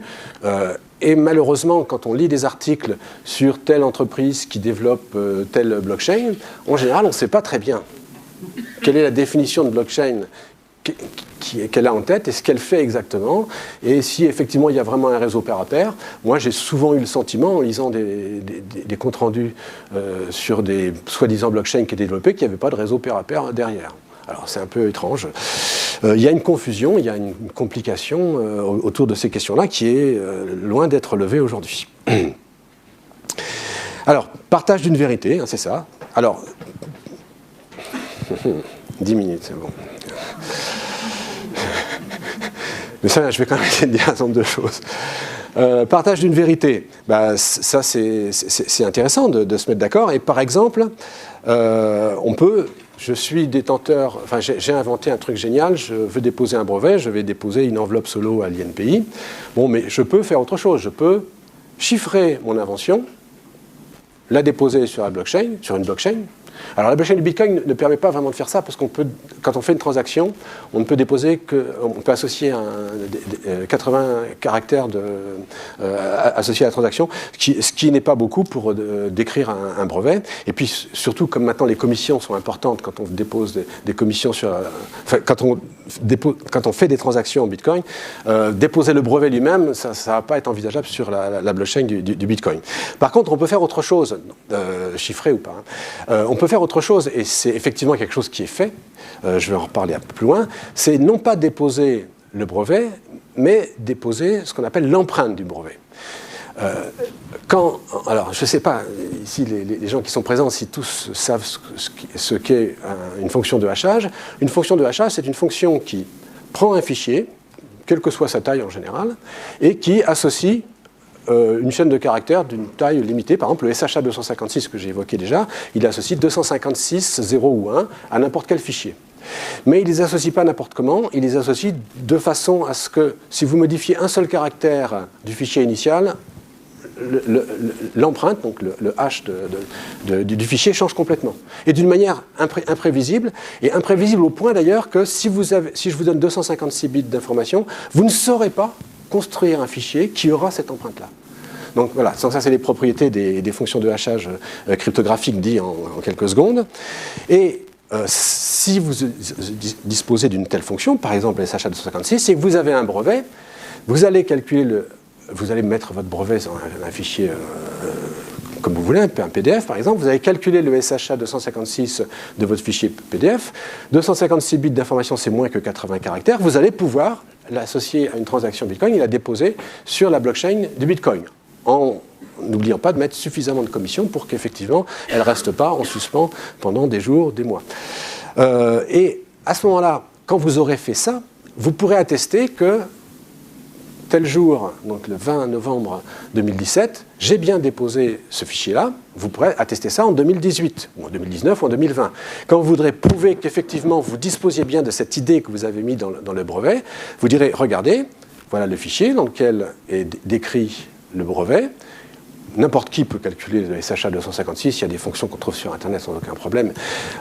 N'importe qui peut calculer le SHA 256 de ce fichier, et puis voir qu'il est sur la blockchain du Bitcoin. À telle date, donc au 20 novembre 2017. Donc, celui à qui vous voudrez prouver que vous disposiez bien de cette idée-là en 2017 sera certain que vous en disposiez, puisque vous aurez déposé et que lui, c'est là où ce que j'ai dit sur les fonctions de hachage est important, et que lui sera dans l'impossibilité, et n'importe qui sera dans l'impossibilité, de créer un autre fichier qui est la même fonction de hachage, la même empreinte. comme personne ne pourra créer quelque chose qui a la même empreinte, si on voit cette empreinte-là sur la blockchain du Bitcoin, c'est qu'effectivement, elle a été calculée à partir de ce fichier-là, fichier que vous exhiberez et qui détiendra la description de votre invention. Donc, c'est un usage possible de la blockchain du Bitcoin, et c'est un usage qui est effectivement proposé par un certain nombre de sociétés françaises. Je vais en parler, autant que j'aurai le temps. Alors, les assureurs sont quand même très intéressés par ces histoires de blockchain, et il y a plusieurs types d'utilisation des blockchains qui sont aujourd'hui tout à fait d'actualité, enfin, qui sont plus que sur le point d'être simplement étudiés. Par exemple, il y a une blockchain qui concerne 14 assureurs qui veulent se partager des informations concernant les contrats et...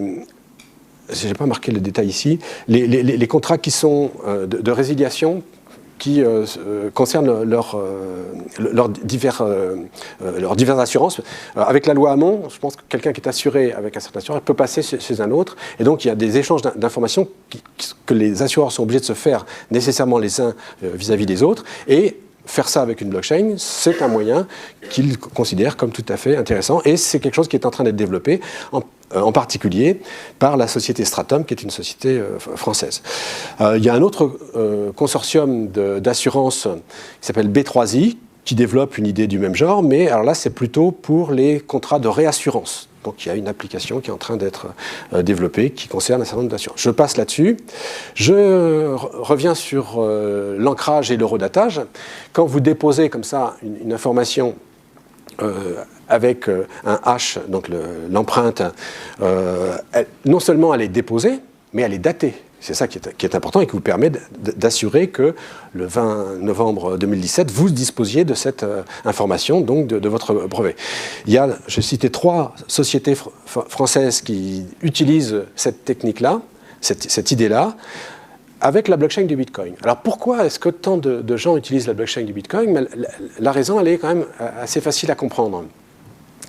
C'est que c'est la première, donc c'est celle qui est la plus sécurisée contre les attaques 51% en particulier, parce qu'il y a la plus forte puissance de minage qui est associée à cette blockchain. Et du coup, d'une certaine façon, on peut dire que la blockchain du Bitcoin, non seulement c'est la plus ancienne, mais c'est aussi celle qui a une solidité, une robustesse, au moins à certains types d'attaques, qui est la plus grande possible. Donc c'est sans doute pour ça que, enfin, ces 2 raisons que je viens d'évoquer, qui font que, en général, quand on dépose des empreintes, c'est sur c'est sur la blockchain du Bitcoin, qui sert donc à autre chose qu'à faire des transactions, qui sert à attester des dates, l'existence. On parle aussi parfois de preuve d'existence d'un fichier à une date donnée. Alors, je crois que je suis bien placé ici pour, enfin, plutôt. On peut envisager des blockchains qui certifieraient les diplômes et qui permettraient à un employeur qui veut recruter quelqu'un de vérifier qu'il a bien les diplômes qu'il prétend avoir. Alors il y a plusieurs façons de réaliser ça. La façon la plus satisfaisante, ça serait de créer une blockchain spécialisée qui serait gérée par les écoles, toutes les écoles et les universités de France, d'Europe ou du monde, et sur laquelle seules les universités et les écoles auraient le droit d'écrire, en signant leur écriture. En fait, ça serait l'attribution des diplômes. Bon, ça, c'est une idée théorique, mais plutôt pour le futur. C'est pas ça qui est mis en œuvre. Ce qui a été mis en œuvre, en particulier par l'école supérieure des ingénieurs de Léonard de Vinci, je crois que c'est en 2016, ça a été réalisé, c'est un système à base d'empreintes sur la blockchain du Bitcoin. Donc je ne décris pas le détail, mais pour attester d'un diplôme, il faut quand même en avoir gardé la copie, indiquer l'empreinte d'un fichier qui est par exemple le fichier du diplôme lui-même. Enfin bon, ça revient à ça. On va attester l'existence du diplôme qui va avoir été déposé par l'école d'une manière indirecte en présentant son diplôme et en permettant à celui à qui on veut prouver qu'il existe de calculer l'empreinte de ce fichier-là. Bon, un petit peu plus compliqué que ce que je dis. Le MIT, en 2017, a développé aussi une application sur la même idée, avec la blockchain du Bitcoin, toujours elle, c'est un peu étonnant, moi je suis un peu étonné de ça, mais c'est le cas, mais en mettant au point une application qui fait que l'utilisation de cette certification, cette vérification des diplômes est rendue beaucoup plus facile que le système qui est utilisé, autant que j'ai pu le comprendre, mais j'attends des confirmations, par l'école de Léonard de Vinci. Donc voilà, ça c'est des idées sur la certification de diplôme. Je veux parler, et je vais en parler que 5 minutes, et puis il va falloir que je m'arrête, parce que sinon il n'y aura pas de place pour les questions. Je vais parler des smart contracts parce que c'est une idée qui est importante, et en particulier dans le domaine de l'assurance. Alors, quand on manipule des bitcoins, on peut faire des transactions, et le type de transaction le plus simple, c'est une transaction de type je détiens un compte A et je veux envoyer 10 bitcoins sur le compte B. Transaction basique. Bon, on peut faire des choses un peu plus compliquées, parce que le protocole Bitcoin le permet. On peut faire des transactions qui vont nécessiter plusieurs signatures. Et on peut faire des choses encore un peu plus compliquées qui vont dépendre d'une date atteinte ou pas, etc. Et l'idée de faire des transactions comme ça qui soient un peu plus compliquées, qui soient conditionnelles, qui soient pourquoi pas insérées dans un algorithme plus compliqué qui fait des choses qui fait des choses éventuellement très, très compliquées, mais en particulier qui aboutit à des transactions, c'est l'idée à l'origine d'Ethereum. Donc c'est une blockchain qui permet de manipuler des Ethers et qui permet de faire bien d'autres choses, et en particulier de déposer des programmes, on appelle des smart contracts, c'est pas un très bon terme, mais on va dire des programmes plus simplement, sur cette blockchain qui vont s'exécuter automatiquement. Quand le programme est déposé sur la blockchain de l'Ether, il va s'exécuter sans que celui qui l'a déposé ait la possibilité de le modifier, du moins de manière directe. Il en perd en quelque sorte le contrôle. Ces contrats vont pouvoir gérer de l'argent, en recevoir et en dépenser. Et en particulier, alors je vais évoquer cette idée-là parce qu'elle est déjà mise en œuvre, on va pouvoir concevoir des contrats d'assurance automatique. Quand vous assurez, vous avez un problème, en général, c'est que vous n'êtes pas sûr que le jour où vous allez avoir un accident, l'assureur ne va pas trouver une bonne raison de ne pas vous payer ce qu'il vous doit. Voilà. Donc, quelque chose qui rassurerait le client, et puis peut-être mettrait les choses plus au clair dans les rapports entre les assureurs et leurs clients, c'est qu'il y ait des procédures automatiques d'exécution des contrats quand il se produit certains événements. Alors c'est évidemment pas envisageable avec tous les contrats, mais par exemple pour les contrats concernant des problèmes météorologiques, pour les gens qui veulent assurer une vigne ou contre le gel, etc., on peut imaginer des choses automatisées. Et puis, il y a une autre idée encore plus simple et qui vient d'être mise en œuvre, c'est, par exemple, pour les retards d'avion. Vous prenez un avion et vous voulez vous assurer contre le fait que votre avion n'aura pas de retard. Et s'il a un retard, vous voulez être indemnisé automatiquement. Et bien ça a été fait. AXA a mis en place un système d'assurance automatique qui s'appelle FISI. Alors, c'est aujourd'hui très limité. Il y a indiqué, pour 9 €, vous êtes... pour un prix de billet à 550 €, vous êtes indemnisé à 140 € si le vol a plus de 2 heures de retard entre Paris et New York. Et c'est automatisé, c'est mis dans le smart contract. Et quand l'avion a 2 heures de retard, il est averti par ce qu'on appelle un oracle, donc quelque chose qui est indépendant de l'assureur, qui lui dit il y a eu plus de 2 heures de retard sur ce vol, et l'indemnité est versée automatiquement sur celui qui s'est assuré. Voilà, alors on peut faire, toujours avec ces smart contracts, c'est leur intérêt, un marché de la prédiction. Donc vous allez prédire, par exemple, que le prochain président de la République, ça sera un tel, etc. Et puis vous allez engager des fonds, mais ça sera géré automatiquement sans sans autorité centrale qui reçoit les fonds et qui les distribue si ça lui plaît bien. On peut envisager des serrures connectées. D'autres applications, et puis je vais m'arrêter là, c'est des certificats de propriété, des cadastres, des données médicales qui peuvent être gérées sur une blockchain. Voilà, je m'arrête ici pour laisser du temps aux questions. Voilà, ben merci aussi d'avoir parlé des...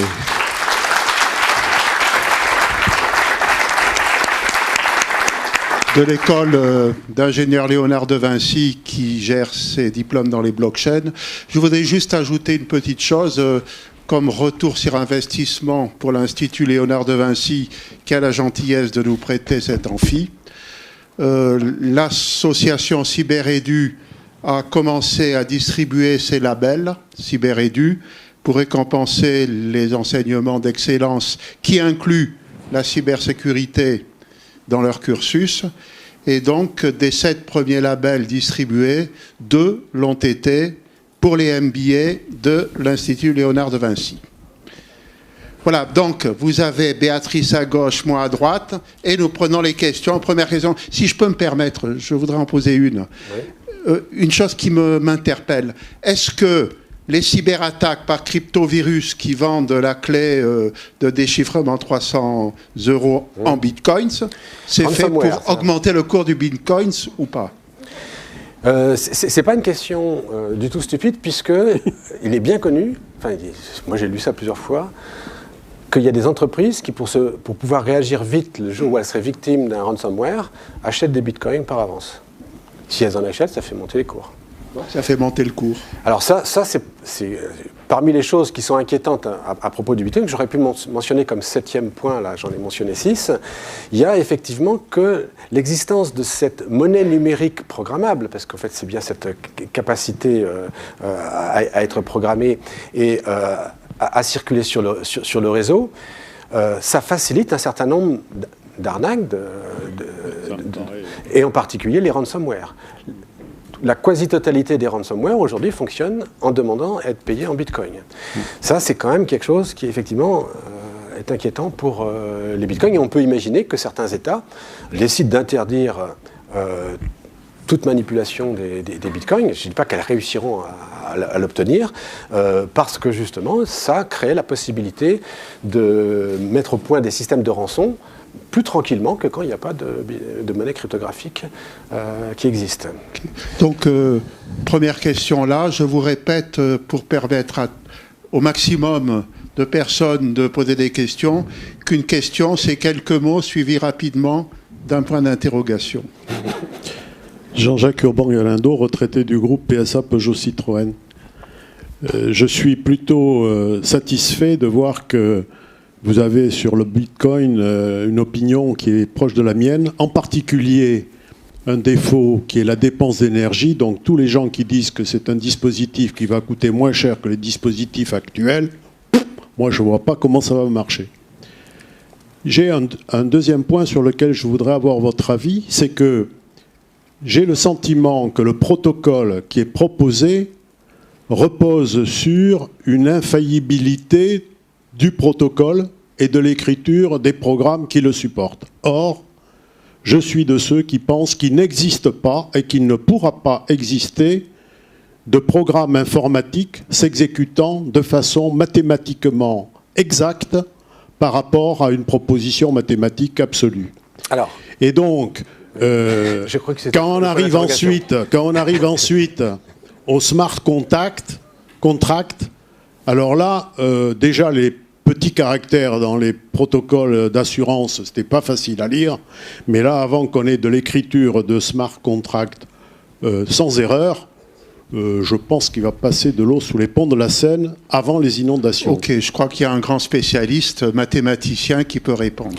Alors, concernant le protocole du Bitcoin, bon, qu'il n'y ait pas d'erreur dedans, je pense qu'il n'y a pas d'erreur, sauf j'ai évoqué l'histoire que la gouvernance, finalement, elle n'est peut-être pas si bien conçue que ça conduit à une dépense d'électricité, mais ce n'est pas des erreurs, c'est plutôt une erreur générale de conception. Maintenant, sur l'écriture des programmes, ça c'est une vraie question. Je n'ai pas insisté sur ce point-là, mais les programmes sont écrits en open source. Et s'il y a bien un domaine où les gens vont lire les programmes en open source et vérifier qu'ils ne font pas autre chose que ce qu'ils doivent faire, c'est bien le domaine des crypto-monnaies. Et il y a eu un problème en 2010 où il y a quelqu'un qui a trouvé un bug dans le protocole du Bitcoin, dans les clients, et il a réussi à créer instantanément des milliards de Bitcoins, qui s'est attribué évidemment. Alors ça, c'est le gros bug qu'il y a eu dans le Bitcoin, si on réfléchit à l'histoire. Alors, à cette époque-là, il y avait un petit nombre de mineurs, ils se sont tout de suite mis d'accord pour faire quelque chose qui n'a plus jamais été fait depuis, il y a une fois, mais avec un accord général.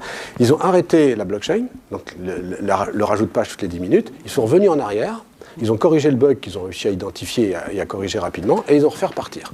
Personne n'a été lésé, sauf celui qui avait trouvé le bug et qui aurait bien aimé gagner des milliards de bitcoins, mais qui ne les a pas gagnés.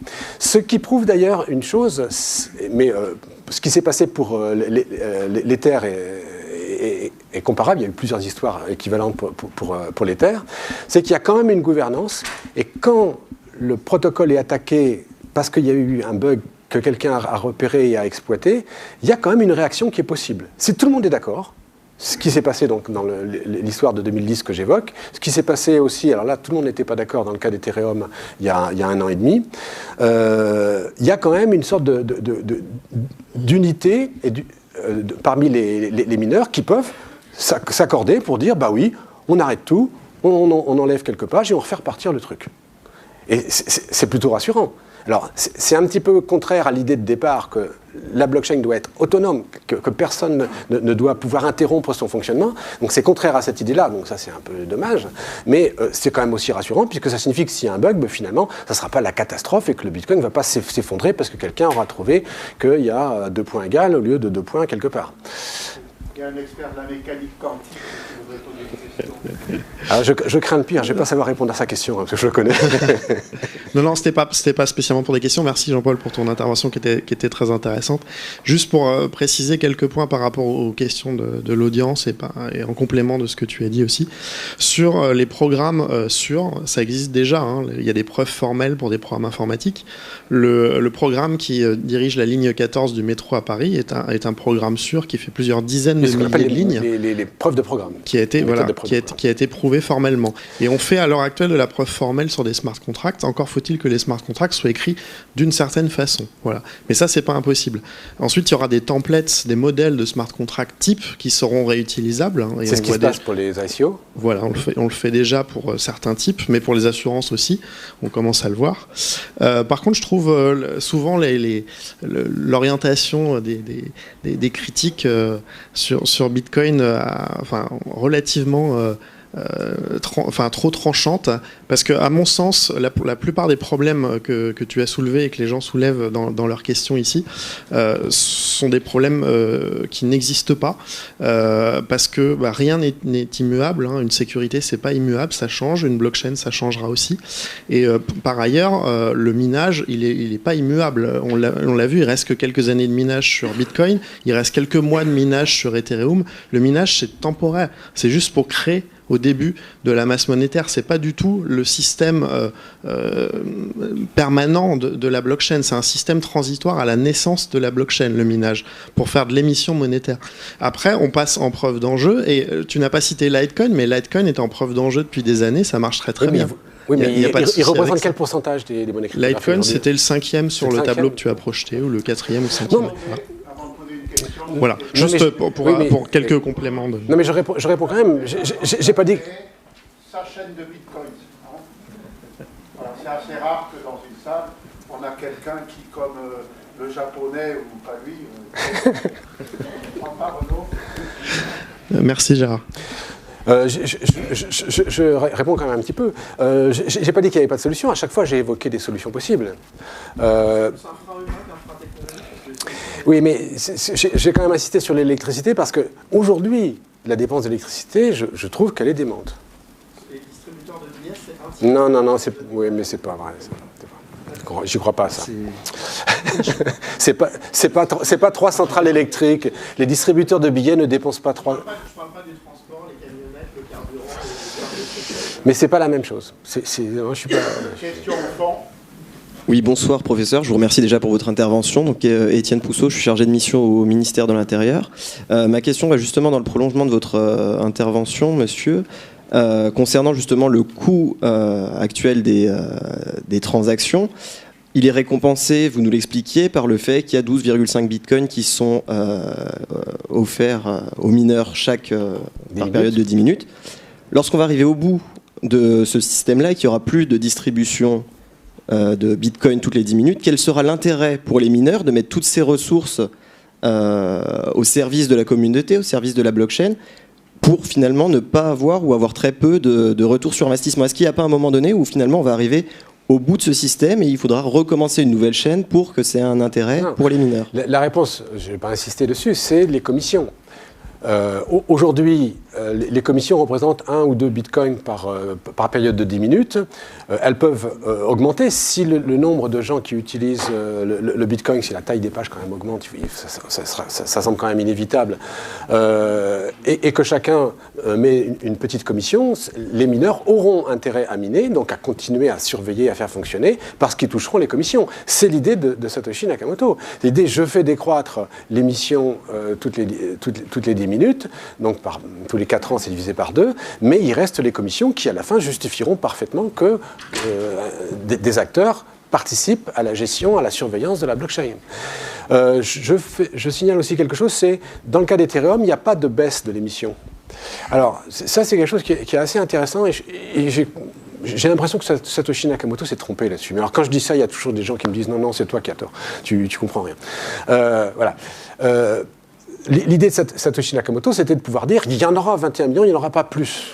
Donc ça rassure tout le monde, voilà, il ne pourrait pas y avoir de planche à billets, il n'y aura pas d'inflation créée par la création de nouveaux bitcoins massivement tout d'un coup parce que quelqu'un les déciderait.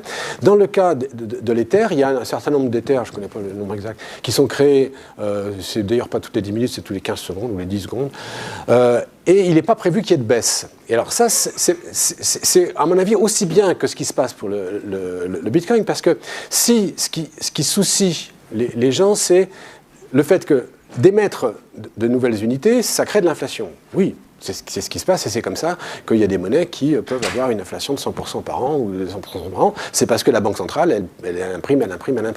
Bon, donc, si à un moment donné on cesse d'en émettre, c'est sûr, cette planche à billets n'existera pas. Mais dans le cas de l'Ether, elle n'existe pas non plus, puisque la proportion d'Ether qui vont être créés chaque année, comparé au nombre d'Ethers qui seront déjà émis et qui circuleront, cette proportion va aller décroissante, puisqu'on en émettra le même nombre chaque année, et que par contre leur masse va continuer d'augmenter. Donc la pression d'inflation, moi j'aime bien employer ce terme-là, créée par les émissions nouvelles d'Ethers, elle va aller décroissant, et donc on obtient le même résultat que ce que voulait obtenir Satoshi Nakamoto avec ses divisions par 2 tous les 4 ans. Donc j'ai l'impression que cette division par 2, n'est pas utile. Je ne sais pas ce que tu en penses. Il n'y a plus de minage dans quelques mois sur Ethereum, il faut être très clair. D'ici un an, il n'y a plus de minage du tout. Oui, bah, j'attends de voir. Parce que c'est la preuve d'enjeu qui va remplacer tout. Tu me fais le signe. Mais oui, mais c'est prévu depuis longtemps, ça a été repoussé et aujourd'hui, c'est pas en marche. Donc j'attends de voir, voilà. Peut-être. Mais je demande pas mieux que de le croire. Bonsoir monsieur. Je suis M. Grosco, je suis actuaire en fait.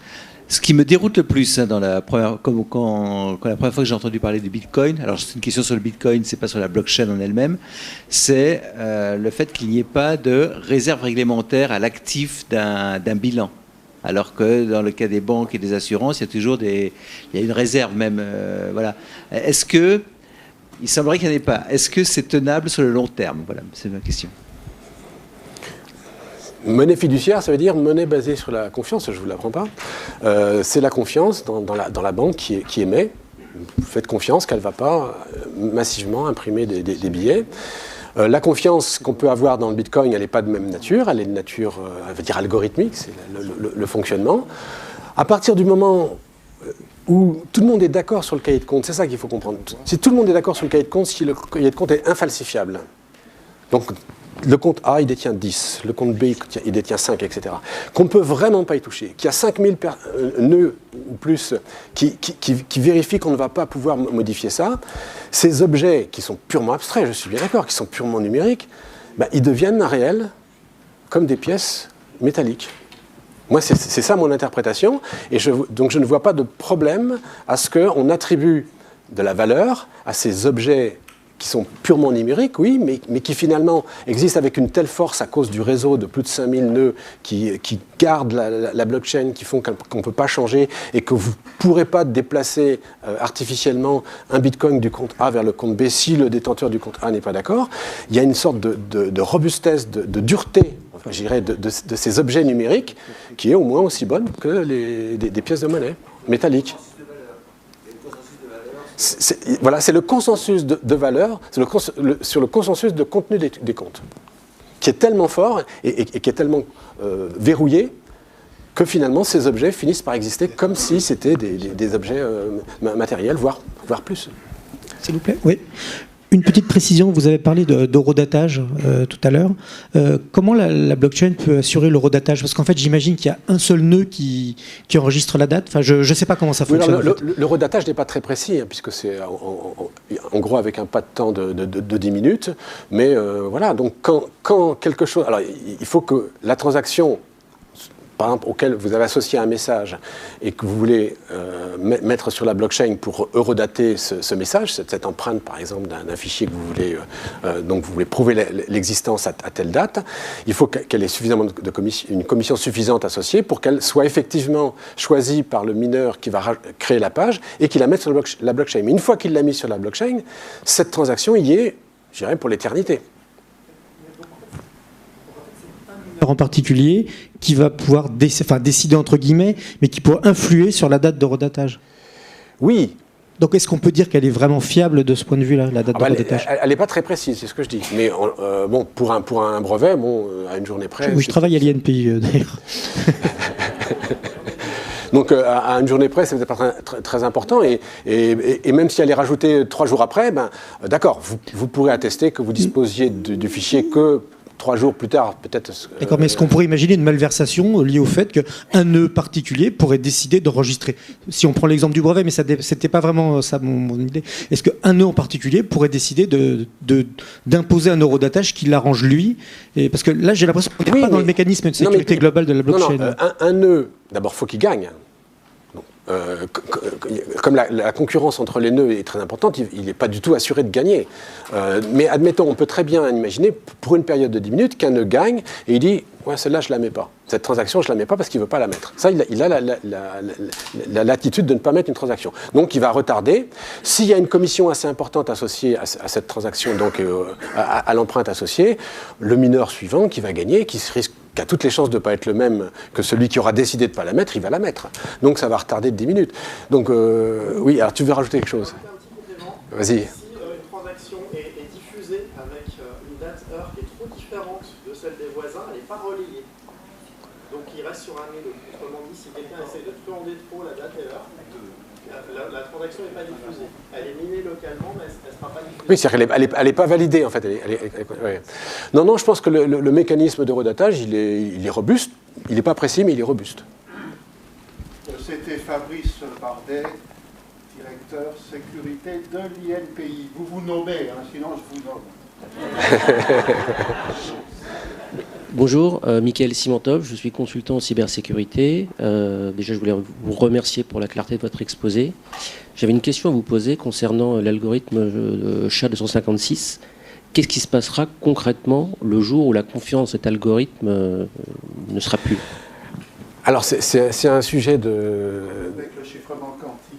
Non, mais c'est un sujet extrêmement sérieux. Et cet été, je lisais justement un papier qui traitait de ça. Qu'est-ce qui se passe quand telle primitive casse? Ça dépend quelle propriété du SHA-256 casse. Toutes les propriétés sont pas graves. Si vous pouvez créer... donc, je pourrais vous renvoyer le papier qui détaille très précisément la propriété d'une fonction de hachage cryptographique défaillante, quelles conséquences ça a sur le Bitcoin. Toutes ne sont pas graves, ce qui est un peu étonnant. Mais, voilà. Mais vous m'envoyez un mail, je vous renvoie le papier, dans lequel c'est étudié soigneusement. C'est un sujet de cryptographie mathématique très sérieux, qui est traité très sérieusement par les universitaires qui s'occupent de ça.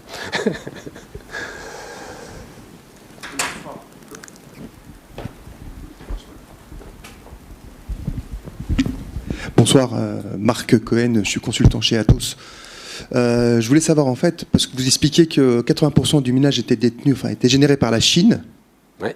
Donc grosso modo, c'est quand même eux qui pilotent, qui font générer l'augmentation progressive du cours du Bitcoin, et qu'à terme, ça pourrait rivaliser. Non, c'est pas eux qui achètent et qui vendent et qui font le cours. Le cours du Bitcoin, il est déterminé par les plateformes d'échange. Il y a des gens qui veulent vendre à tel prix, des gens qui veulent acheter.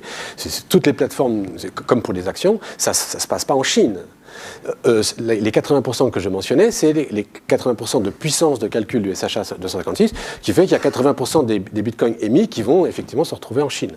Mais le cours, lui, il est déterminé par la rencontre entre une offre et une demande. Mais disons la Chine aspire quand même potentiellement une grosse partie des bitcoins. Oui, mais il y en a beaucoup qui avaient été émis avant que la Chine s'en occupe, donc il y en a beaucoup qui sont à l'extérieur, il y en a peut-être beaucoup qui passent à l'extérieur discrètement. Donc je ne suis pas sûr que sur le cours du Bitcoin, la Chine étant Parce qu'elle a quand même la puissance de calcul est détenue par la Chine. Oui, la puissance de calcul pour miner, c'est-à-dire pour se faire attribuer les 12,5. Les nouveaux Bitcoins qui sont créés vont majoritairement en Chine. Ça, c'est vrai. Donc si par exemple, eux en détiennent un maximum et qu'ils refusent, qu'ils les détiennent sans vouloir les échanger ou les revendre, ça va quand même... D'abord, c'est pas le cas, parce que les gens... sur Internet, vous trouvez des films très bien sur les usines de minage, y compris en Chine, et ils ont un coût de fonctionnement qui n'est pas du tout négligeable.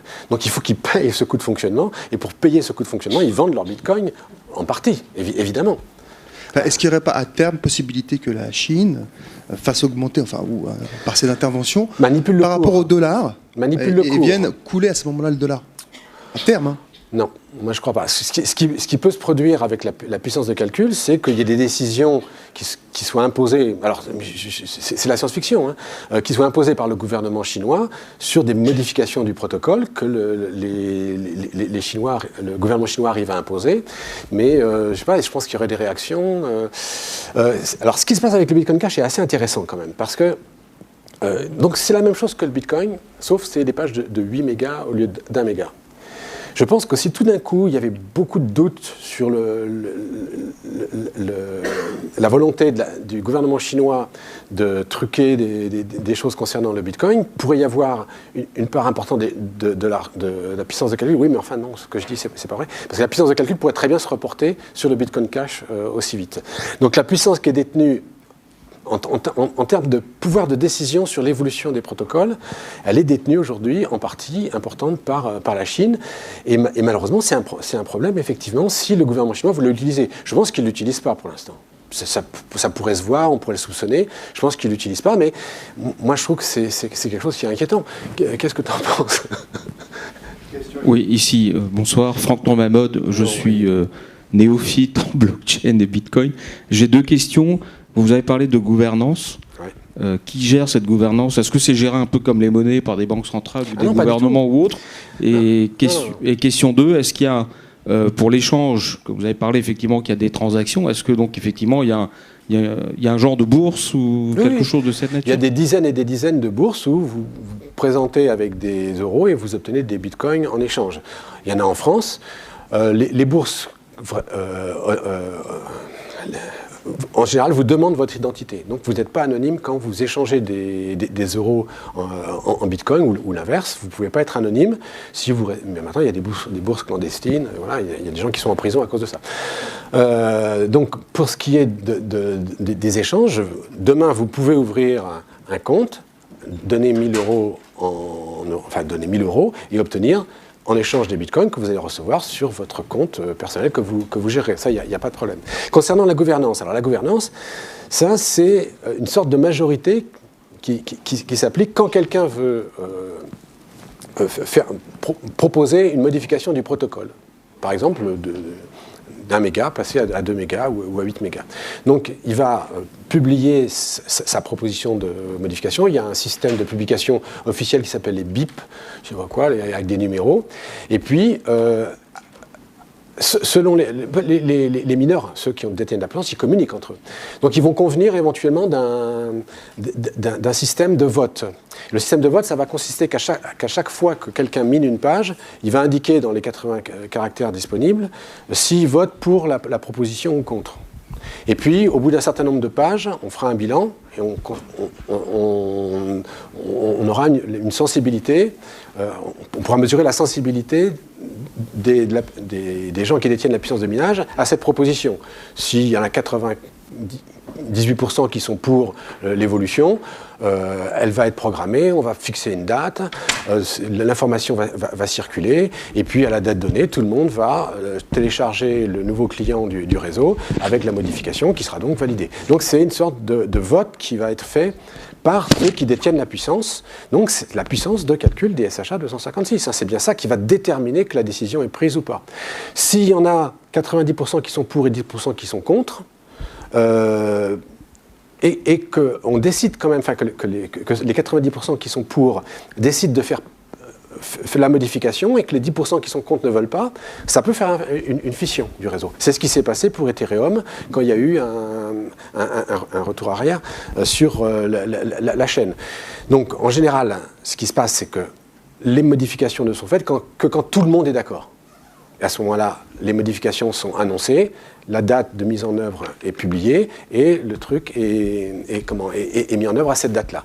Et la gouvernance, ça fonctionne comme ça. Des propositions qui circulent, des informations quand même qui circulent entre les gens qui disposent du pouvoir sur le calcul des SHA 256. Et puis quand tout le monde est vraiment d'accord et qu'on est sûr que ça ne va pas créer de problème, on fait passer la modification. Et si tout le monde n'est pas d'accord et qu'il y en a une partie importante qui veulent la faire passer, ça fait ce qui s'est passé pour le Bitcoin Cash. Un fork.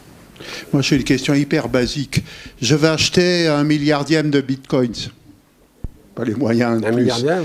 Non. J'ai besoin de télécharger sur mon smartphone un porte-monnaie virtuel. Oui. Alors la question, c'est où je le trouve ?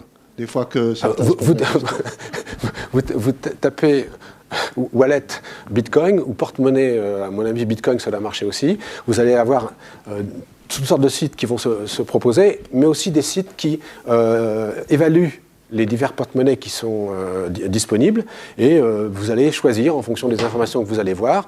Donc là, vous partez à la chasse aux informations et puis plutôt en allant voir d'abord un site qui compare les diverses porte-monnaies, vous allez en choisir un, puis après vous irez sur le site de celui qui émet le porte-monnaie, vous le prendrez gratuitement ou vous l'achèterez, ça dépend des cas, vous achèterez éventuellement une clé pour le sécuriser s'il faut. Il y a une société française qui s'appelle Ledger qui fait ça très bien. Il y en a une autre qui s'appelle Electrum qui fait ça aussi très bien. J'envoie des euros par ma carte de paiement et je reçois des bitcoins. Alors ça c'est autre chose. Il y a deux étapes. Si vous voulez avoir sur votre smartphone des bitcoins, vous allez d'abord télécharger un porte-monnaie numérique. Donc, j'ai indiqué le procédé. Ensuite, il va falloir obtenir des bitcoins. Ça, c'est une seconde chose. Le porte-monnaie numérique, il vous permet de créer des comptes. 1, 2, 10, voilà, vous pouvez créer des comptes. Il y a des porte-monnaies qui vous créent automatiquement 20 comptes d'un coup, voilà. Donc c'est 20 numéros de compte avec des clés secrètes associées que le porte-monnaie gère. Vous n'avez pas forcément besoin de les gérer vous-même en écrivant de très longues suites de caractères incompréhensibles. Donc ça va être géré. Ensuite, si vous voulez acquérir des bitcoins, là vous allez vous adresser à une plateforme d'échange, un endroit où on vend des bitcoins, où il y a l'offre qui rencontre la demande. Je ne veux pas faire de publicité, mais il y a une plateforme française qui s'appelle Paymium, qui je pense est tout à fait sérieuse, elle a des bonnes notations. Vous allez prendre contact avec elle, elle va vous demander des pièces d'identité pour vous ouvrir un compte, et vous allez ouvrir un compte, et à ce moment-là, vous pourrez lui envoyer par carte bleue, je pense qu'elle accepte les paiements par carte bleue, des euros, et elle vous renverra des bitcoins. Alors, il y a deux façons de le faire. Soit elle va les garder et gérer elle-même les bitcoins sur un compte qui sera à votre nom, comme une banque qui gère un coffre. À ce moment-là, si elle fait faillite, vous perdrez vos bitcoins. C'est ce qui s'est passé pour la fameuse plateforme d'échange qui s'appelle Mt. Gox, où des gens ont perdu beaucoup d'argent parce qu'ils avaient laissé leurs bitcoins sur Mt. Gox, sur la plateforme d'échange. Ou bien vous n'avez pas confiance dans cette plateforme, et donc à ce moment-là, vous les rapatriez. À ce moment-là, vous les rapatrierez sur votre compte, sur les comptes que vous aurez ouverts avec votre porte-monnaie, et à ce moment-là, c'est vous qui en serez responsable. Si vous faites voler si vous perdez votre portefeuille, vous perdez la clé, etc., il n'y aura aucun recours. Si on se fait chiffrer son portefeuille, Par une attaque, on ne peut plus acheter des bitcoins pour... Non, mais aujourd'hui, les porte-monnaies sont bien conçus pour que leur utilisation soit simple et qu'on ne se fasse pas avoir trop bêtement en perdant la clé, etc. Donc, voilà, donc les progrès qu'il y a eu, ça fait quand même 9 ans bientôt que le Bitcoin existe, ont en particulier porté sur la facilité et la sécurité d'utilisation des porte-monnaies. Aujourd'hui, je pense que n'importe qui peut gérer un porte-monnaie en faisant un tout petit peu attention à ce qu'il fait et il ne perdra rien du tout. Voilà, donc, et puis s'il n'a pas confiance, il peut laisser ses bitcoins chez Paymium ou ailleurs. Hein. Geneviève Boucher. Moi, j'avais des bitcoins sur mon téléphone avec les codes dans des post-it. On m'a volé le téléphone. Et donc, les bitcoins sont perdus pour tout le monde. Voilà. Ils sont perdus pour tout le monde. Sauf si celui qui vous a volé le téléphone... Non, il ne pourra pas. Non. Ah non, mais bon, c'est pour ça que c'était juste une anecdote que je voulais raconter. Si on veut acquérir des bitcoins sans s'arracher la tête, on va à la maison du bitcoin à Paris. Ils s'occupent de tout et voilà. Bon, mais c'est pas si compliqué que ça. Alors, je voulais juste vous interpeller parce que l'autre jour, il y a une semaine à peu près, on m'a montré une carte Visa. Qui gère nous on est en Europe, donc les euros et les bitcoins. Oui, c'est une carte, j'ai entendu parler de cette carte, oui. Ouais. Mais ça m'a beaucoup surpris. Je cherche des infos, mais j'en ai pas pour l'instant. Si. Alors il a quelque chose à... Renaud. Ok, alors dernière question, Renaud. Oui, il existe plusieurs sociétés, effectivement, qui vous permettent, d'une part, de gérer votre portefeuille Bitcoin sur votre téléphone, mais aussi de vous fournir une carte Visa ou Mastercard que vous pouvez utiliser chez tous les commerçants. Et soit ça fait à la volée la conversion en euros pour que le commerçant soit payé, donc c'est à la volée, soit c'est du prépayé, auquel cas vous alimentez de temps en temps en Bitcoin votre compte, c'est converti en euros et ça vous fait une réserve d'euros que vous pouvez utiliser chez le commerçant. Dans tous les cas, c'est des cartes prépayées avec une vérification systématique, mais soit la conversion se fait à la volée, soit vous faites du prépayé, vous alimentez de temps en temps, vous rechargez votre carte. Il y a plusieurs sociétés qui le font, il y a 1% environ de commission sur la plupart des cartes. Donc ça pose la question, pourquoi je vais payer en Bitcoin alors que mon salaire est versé en euros? Il y a plein d'intérêts, parce que déjà si vous avez, je ne sais pas, acheté 10 ou 100 euros de Bitcoin il y a quelques années, vous êtes quand même relativement riche maintenant, donc vous pouvez en profiter pour vous faire des sorties resto ou loisirs, ou acheter du multimédia ou ce que vous voulez dans des boutiques en ligne, vous pouvez le faire avec votre carte Bitcoin. Voilà, c'est très simple. Tant que je dépense la plus-value que j'ai obtenue... C'est très simple à utiliser, ça vous évite de passer par des places d'échange, C'est ce qu'on appelle de l'enrichissement sans cause. Hein. Je me suis enrichi, j'ai rien foutu. Voilà. Donc tant que je dépose... Mais après, en régime de croisière, évidemment, ça bute sur cette réalité. Pourquoi je vais aller acheter en Bitcoin alors que mon revenu, alors là, pour le coup, j'ai travaillé pour il y a des commerçants que ça intéresse d'être payés en Bitcoin. Ouais. Pour des raisons de TVA, pour des raisons de... Il n'y a pas à déclarer tout de suite s'ils n'encaissent pas immédiatement la valeur. Il y aura à déclarer que la plus-value et pas le capital qu'ils ont perçu. Enfin, il y a plein d'intérêts. Mais normalement, on doit déclarer la plus-value. Ce que, à mon avis, tout le monde ne fait pas. Uniquement la plus-value, mais pas forcément justement le capital. Le fisc américain a dit qu'il allait surveiller ça de très près. Et qu'il y avait seulement 300 personnes aux États-Unis qui avaient déclaré leur plus-value en Bitcoin. C'est ça, il y en a beaucoup plus qui en ont fait. Voilà, donc 20h06, c'était le mot de la fin. Jean-Paul, c'était un grand lundi de lieu.